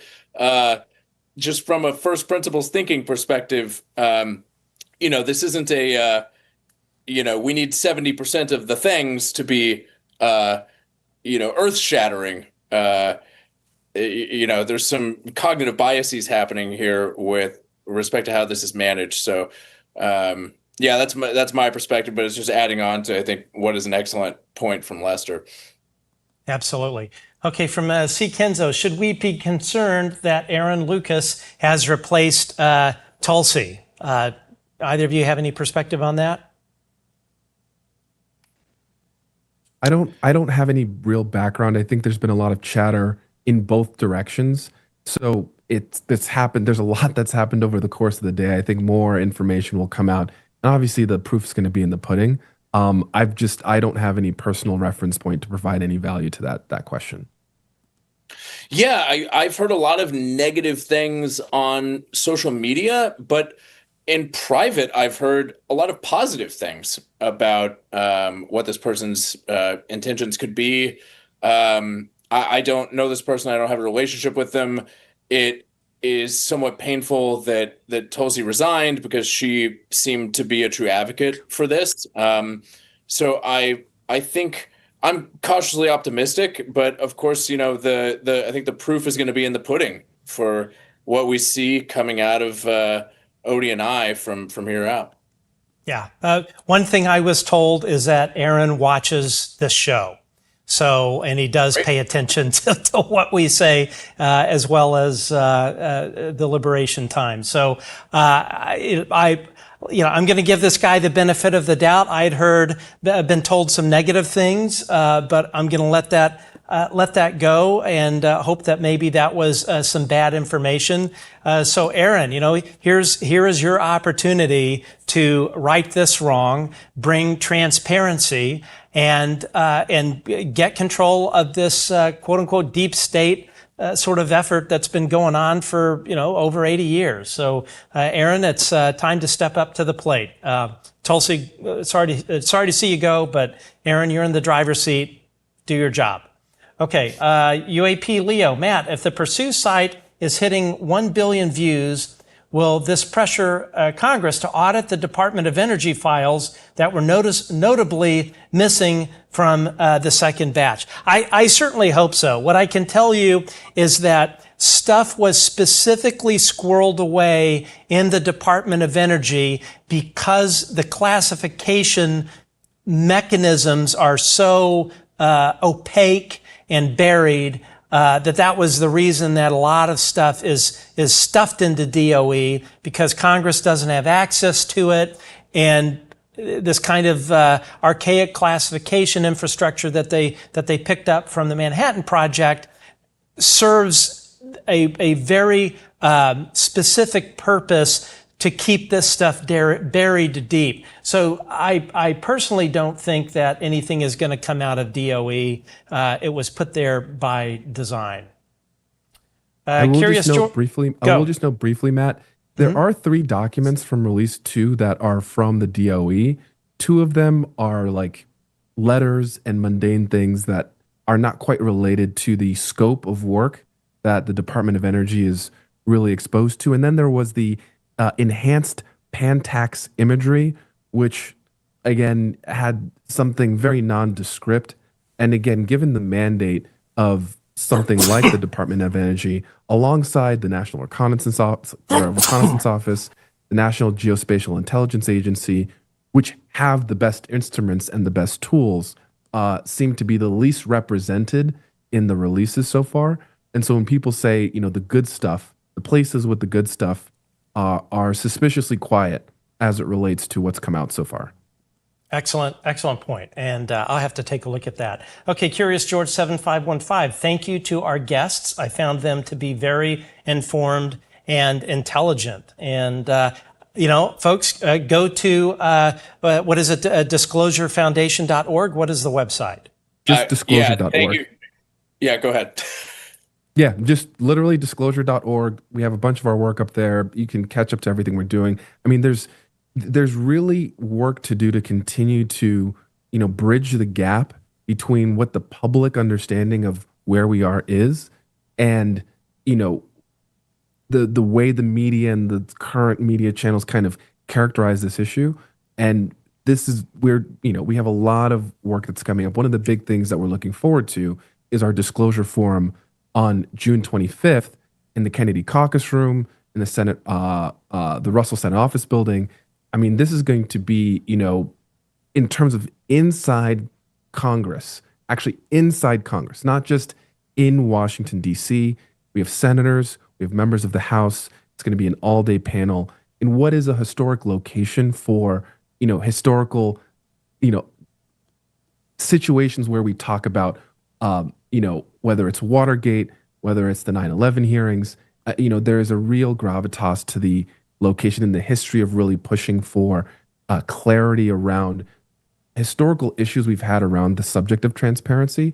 And the momentum we're seeing now in terms of the amount of media that is now digging their heels into this and no longer kind of just looking at it and passing it by. Obviously with these dumps, people have to get the news cycle. But in the background, reporters are now being given a little bit more of a leash to really dig into this issue. So as you see more investigative reporters with larger resources and networks start to really go after this issue, independent of what the administration does with the Pursue program, the appetite seems to be there, and we've just seen this even from the demand from folks within the media to come to the forum, to participate, and to collaborate in really digging into this issue. Excellent. Jordan, anything to add to that?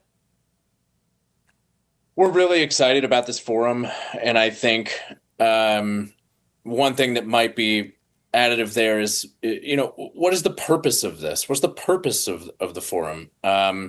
We would like to see, in addition to having, senior leaders in both the House and the Senate be supportive of these efforts and be showing up to speak, what we are trying to do is, this is not an event to try and convince anyone really that there's a reality here. The purpose of this event is to really take the position of Congress, which is to stipulate that there's a reality to this phenomenon, and to try and move into problem-solving mode, to move into problem-solving across how do we address this from the perspective of national security, non-proliferation, science, technology, innovation, economics, markets, and even religion and philosophy. We're delighted that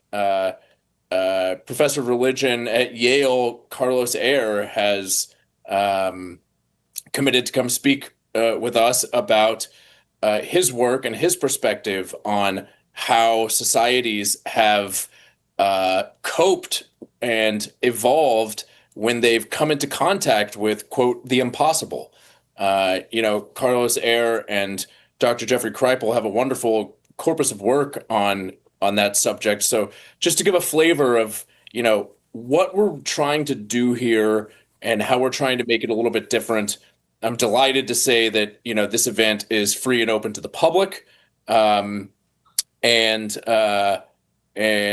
we're really glad to be able to welcome folks into this event in the Senate. So that's it. Thank you so much.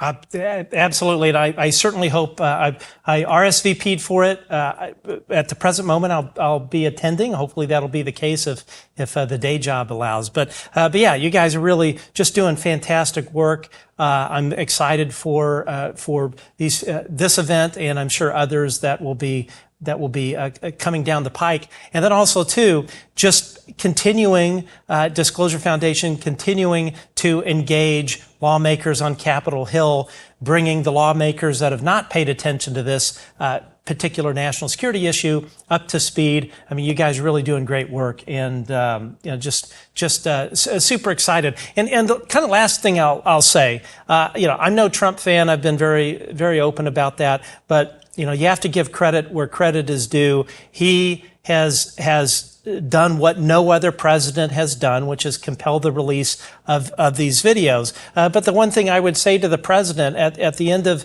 that first release, he kind of put it out there and said, "You guys have fun with it. You guys figure it out." But at the end of the day, this is the government's job. This is what we're paying for them to figure it out, for them to inform the public of what is going on in our skies. This isn't, just some, social media project. This is the government's job to be straight with the public and tell them why these things are flying in restricted airspace. And moreover, AARO, this is their job to be providing this analysis. The historical report is 2 years overdue. 2 years overdue. There's no excuse for that. Had I not turned in my final report for English or whatever, I probably would have never graduated. So I certainly hope they'll do that. But anyway, Lester, any closing thoughts? No, I think, we covered a lot here. We are certainly in a different place than we were a year ago, a year before that, a year before that. And so, I think it's important in the broader context to understand the progress that we've made and how much more of the larger, not only American public, but global public are now leaning into this. I mean, France is having their, first real serious parliamentary event related to UAP, I believe, in the next month. which is at least in part being driven and motivated by the moves here in the United States.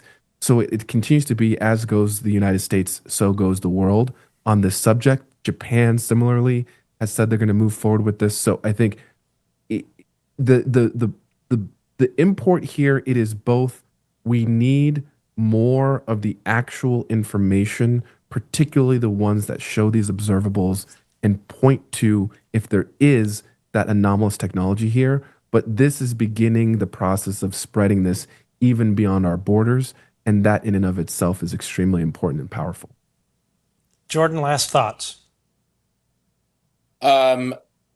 I think it makes a world of difference when you have presidential will behind this topic. You have seen AARO fall into line, have glad handing pictures with members of Congress after this. That is quite that is a shift in tone. It's difficult to overestimate the amount of impact that presidential will can have on pushing this forward. I think that the initial release may have been a trial balloon to try and run the political calculus to try and establish how much political capital is in this topic. And the feedback there was astounding. The answer was that there's 1 billion views to the site, right? Now we have a green light for more releases.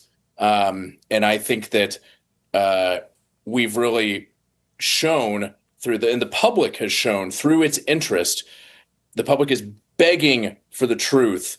They're just begging to be told the truth on multiple topics, including this. And finally, there's an administration and a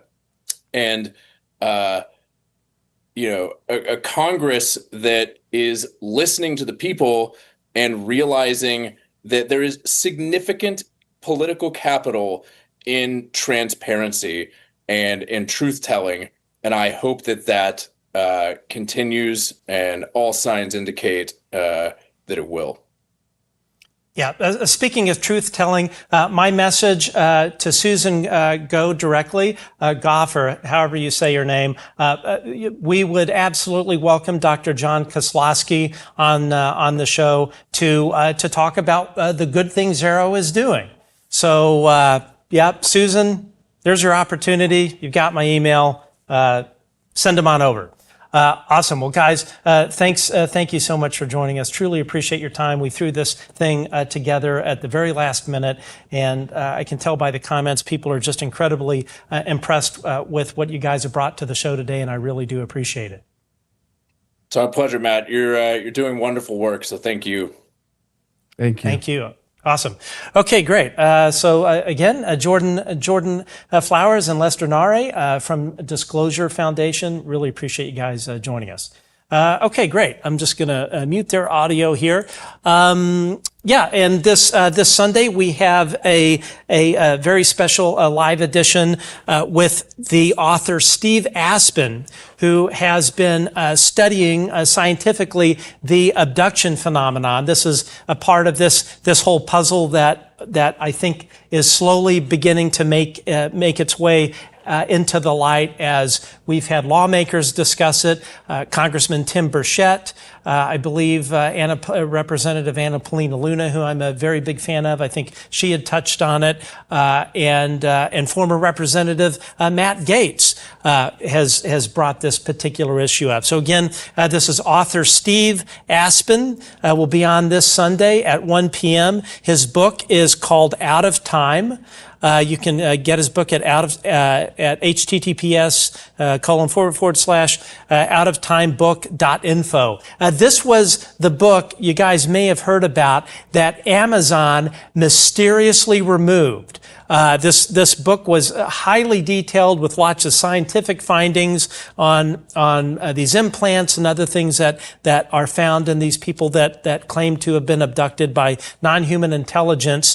And the book was selling like crazy, and Amazon, for some reason, magically pulled the plug. Now, speaking of pulling the plug, there was an article that I co-wrote with Josh Boswell and Christopher Christopher Sharp that was in the Daily Mail. It was a bombshell article where we revealed a classified office within the CIA called the Office of Global Access. It operates under the what's called the CIA Directorate of Science and Technology. This office, we revealed in this exclusive reporting on the Daily Mail, was essentially the kind of coordinator of crashed UFOs, crashed UAP. This was a story that we spent a couple of months researching. We had absolutely some of the highest level sources that you could possibly imagine who told us on background exactly how the CIA Office of Global Access ran as one of their missions, global recovery of crashed UAP, crashed UFOs. They would recover these objects. They would generate the missions they would send a team out to recover these things, bring them back to the United States, where they would either go to the FFRDCs, the federally funded research development centers, or they would go to the private contractors. Anyway, we were warned when this article would come out, that it would cause a panic in the CIA. And our sources, following this article that the Daily Mail put out around 3 years ago, that we were told that it caused a literal firestorm at Langley. A literal firestorm at CIA, and they would want to know how the hell we found this out. This article went live at 6 a.m. Pacific. At 11 a.m., I'm in Las Vegas on a television project at the top floor of the Waldorf Astoria bar, and someone either from CIA or most likely from one of the defense contractors came and harassed me while I was sitting there. I don't drink alcohol. I'm sitting there drinking a soda water at the top floor bar of the Waldorf Astoria. Anyway, here's the deal. The Daily Mail appears to have purposely removed this article. Let me say it again. The Daily Mail appears to have purposefully removed this article about the CIA Office of Global Access. The error, this server error, specifically is reserved for removal of content off of a website that is removed by a human. Now, we spoke, Josh Boswell, who is the chief investigator, investigative correspondent for the Daily Mail, 3 months ago. Both Chris Sharp and I reached out to him and said, hey, just so you know, sometime in the past 2 months, 3 months ago, somewhere in that window, the article that we all wrote for the Daily Mail had been removed. Josh Boswell looked into it. He reached out to the editor, was told that it was a overzealous SEO, search engine optimization robot that had taken this thing down and had been promised by the editor of the Daily Mail that the article would be reinstated. So here we are, 3 months later, and the most damning article about the CIA mysteriously was removed by a human at the Daily Mail. We dug into this further, and that particular, I don't have it in front of me, but that particular HTTP error that comes up when you go and you click on the dead link for this article in the Daily Mail, we did some research, and what we were told was that, as I mentioned, that error indicates that a human removed that article from the server. But secondarily, the only time that happens is for 2 reasons. One, due to a court case involving defamation. And second, and this is the kicker, the second reason that error pops up is the article was removed for national security reasons or at the request of a government. So the Daily Mail, which had this millions of views, this article that we spent months on, revealing the CIA Office of Global Access and their dirty tricks, their dirty deep state tricks. This was removed by the Daily Mail 3 years later. 3 years later. So you have to ask yourself, and maybe this is an opportunity for everyone watching this show right now to email the editor of the Daily Mail and say, what the hell is going on? I suspect Josh Boswell has done everything that he has been able to do. I suspect they're probably lying to Josh Boswell about this. He's got a job he's got to worry about. He doesn't want to get fired over there. So it's up to all of you watching right now to email the Daily Mail and ask them why right now, when the UAP conversation is at its sort of height, with President Trump releasing these videos, the second batch of videos and documents, when it's all over the news, it's all over the mainstream media, this is the time, if you are a print publication, to have every bit of your content that you have related to UAP, you have to ask yourself why the Daily Mail removed it. Of all times, to remove your biggest story about how the government recovers these damn things, the Daily Mail decides to remove it.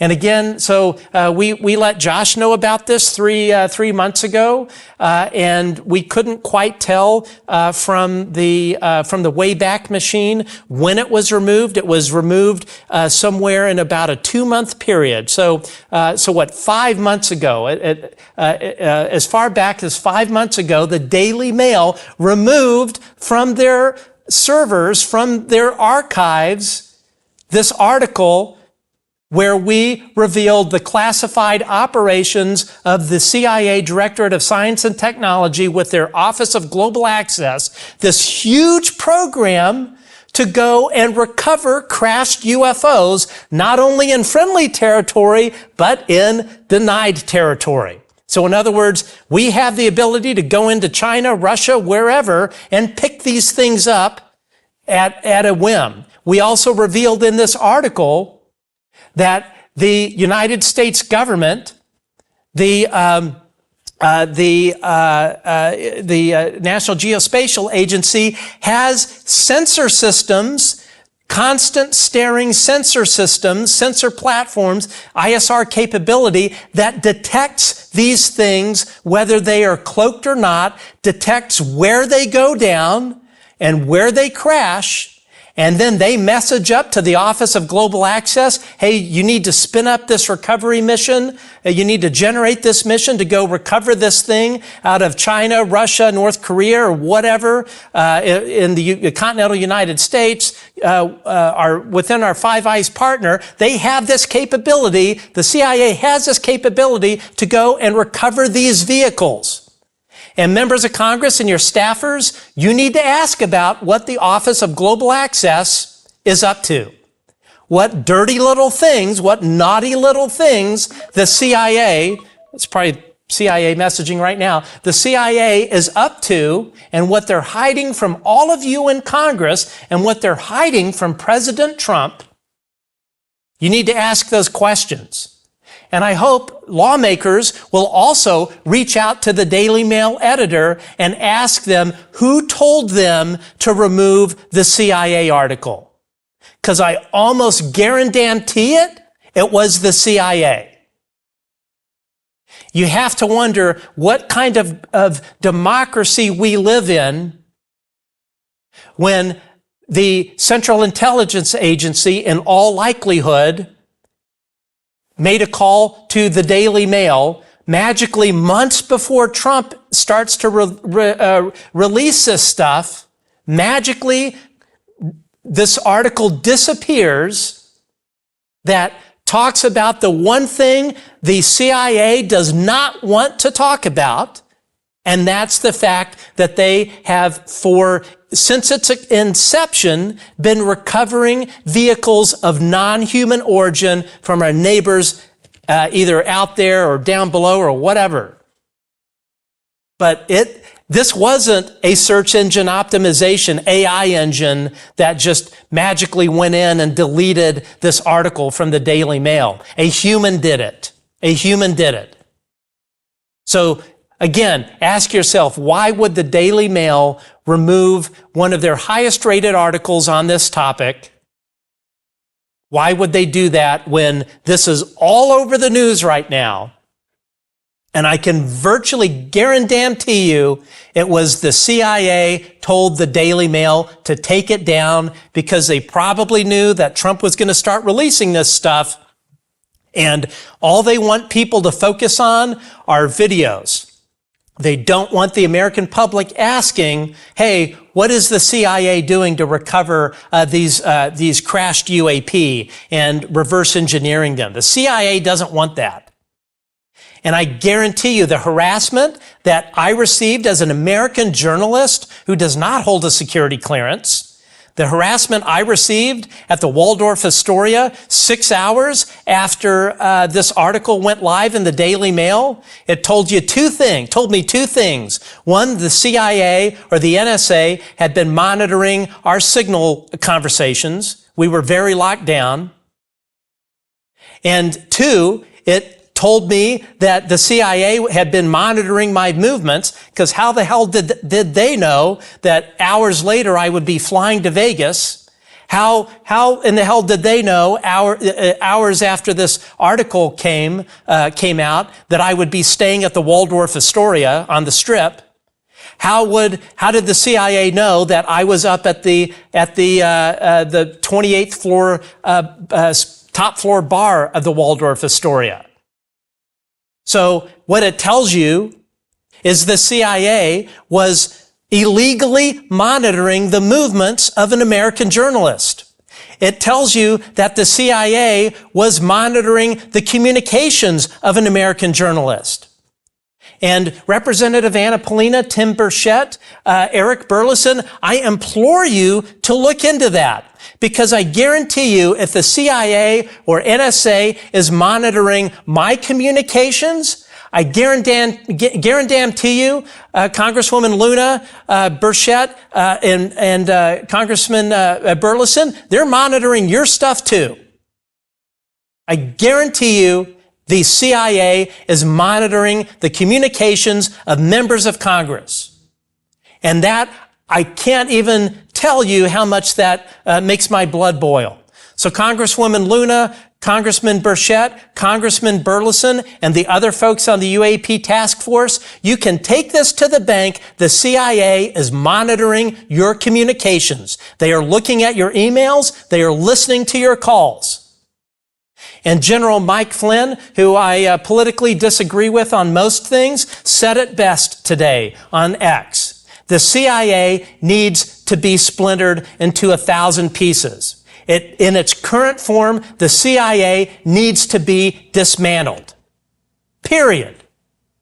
The fact that the CIA is illegally monitoring the communications and movements of an American journalist, the fact that the CIA was spying on former ODNI director Tulsi Gabbard and their DIG group, there is nothing more un-American than that.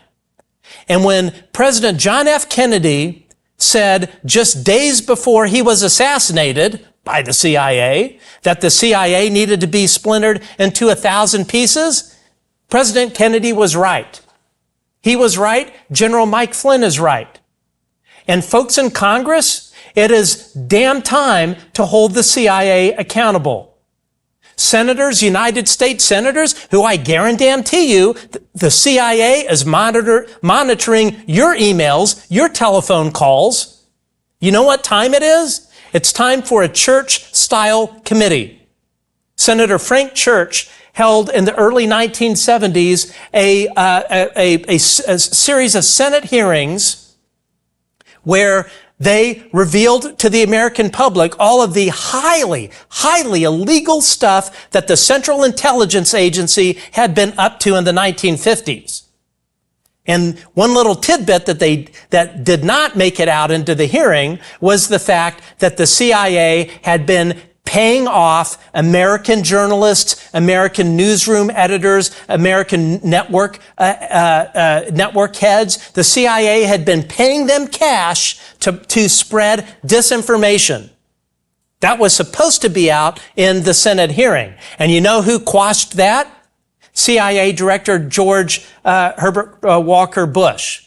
He cut a backroom deal with Senator Church to bury that little thing. That was the one thing they did not want out, was that the CIA had been paying off and basically controlling American journalists to spread anti-Russian propaganda. I mean, yes, it was anti-Russian, but nonetheless, it was propaganda. This is what the CIA does. Now, the other thing I will say to Congresswoman Anna Paulina Luna, Congressman Tim Burchett, and Congressman Eric Burleson is that this is still going on. The CIA and the Pentagon are using a legal loophole called the Smith-Mundt Modernization Act. This was signed into law, unfortunately, by President Obama, and basically this legislation signed into law by President Obama gave the deep state the green light to sow disinformation, to target the American public with disinformation, not only about UAP, about whatever they want. That, my friends in Congress, that is the legal mechanism. And again, the legal mechanism the Pentagon and the CIA are using to target the American public with disinformation. It is a legal loophole. It is, and I don't remember the executive order that prohibits the CIA from targeting American citizens with propaganda, but that is what the Smith-Mundt Modernization Act does. That is the hole that President Obama signed into law that lets the deep state run amok and target all of us, every American, every member of Congress, with disinformation. It is the mechanism that they can have the Wall Street Journal and their little agreement, CIA's agreement with the Wall Street Journal to spread disinformation about the UAP issue. And I'm talking about Wall Street Journal reporters Joel Schechtman and Aruna Viswanathan. That is how they are able to do this stuff. And folks in Congress and the staffers that watch this show, it is your duty in protecting the Constitution of the United States from all enemies, foreign and domestic, to shut this CIA stuff down, to shut down the disinformation, to shut down the CIA targeting of whistleblowers, to shut down what Northrop Grumman has been doing in targeting whistleblowers. And believe me, it is stuff that would land people in federal prison for life. And this entire program, which the CIA is one of the primary stakeholders, is having Northrop Grumman and security contractors go and do some really highly illegal federal things that violate federal law that would land anybody committing them in federal prison for life. So think about what would land somebody in federal prison for life. And those are the things that a couple people in Northrop Grumman are directing two particular security contractors to execute. When you are executing whistleblowers, when you are targeting whistleblowers with directed energy weapons, folks in Congress, it is incumbent on you to protect this nation against domestic enemies, because they are in our midst. This has been going on for a very long time. And only all of you in Congress that have the power to shut this shit down, Because at the end of the day, when you have the CIA, the Central Intelligence Agency, directing defense contractors and security contractors such as Wackenhut and Pinkerton and the companies that they have evolved to, which, by the way, those companies got moved into shell corporations overseas to hide the felonies that they are committing. It is up to all of you in Congress to do the right thing. Do the right thing for the people that elected you, that put you in that chair. Because guess what? There aren't just foreign enemies. There are domestic enemies that are on the government payroll. There are domestic enemies in Northrop Grumman and others that are undermining the Constitution of the United States. And they are undermining the national security of the United States. It is damn time, Congress, you got to do something about this. Because if you're fine with just a bunch of videos coming out and things of that nature, you're missing the forest from the trees. Because what the CIA is doing to this country, it is a cancer. It is a cancer. The CIA needs to be splintered into 1,000 pieces. There need to be Senate hearings. And the people that are working for Northrop Grumman and other contractors, and in particular for the security contractors, Pinkerton and Wackenhut, these people need to be brought up on federal charges. There needs to be grand jury investigation right now. These people need to be held to account. They cannot be allowed to get away with this. And they're laughing at all of you in Congress they're laughing behind your backs because they're listening to your conversations. They're monitoring your emails. They don't give a damn about the Constitution. They certainly don't give a damn about any of you in Congress. You're all temporary employees in their minds. But at the end of the day, all of you in Congress, you're the only thing protecting the Constitution of the United States. You're the only body that is protecting the citizens of the United States. You're the only ones that are protecting the national sovereignty of the United States. And like I said earlier, you need to ask about El Paso because the CIA and the Pentagon, if you haven't been read into the high side information on this, they are lying to you.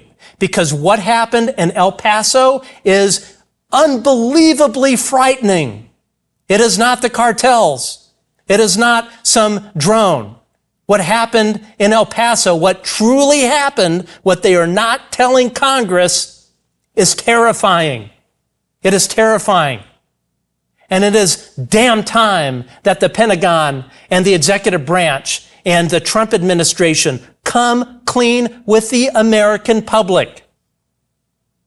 President Trump, speaking directly to you, you are the only president that will ever do this. If this switches to a Democratic administration, or if the House and Senate flip to the Democratic side come midterms, this issue is dead. The Democrats won't do a goddamn thing about this. Nothing. So to everyone in the Trump administration, to President Trump, this is your chance to make history. This is your chance to give the middle finger to the deep state. This is your chance to give the middle finger to the CIA and the Pentagon and the lifers and all of the folks that are doing their damnedest to undermine President Trump. If it doesn't happen now, it's not going to happen. So for all of my Republican friends, my MAGA friends that are watching this, you need to let this administration know. You need to let your Republican lawmakers know that this thing's got to get fast-tracked. It's now or never. Because when and if the Democrats take back over, the issue goes away. They will make it go away. You cannot trust the Democratic Party to do the right thing on the UAP UFO issue. All right, so enough of my rant. Again, my hat is off to Representative Anna Paulina Luna, Tim Burchett, Eric Burleson, and their staffers that have really made all of this possible. I encourage all of you, all of those lawmakers that I just mentioned, to please hold the administration to account and don't let AARO off the hook. Sean Kirkpatrick had a particular senator completely bamboozled.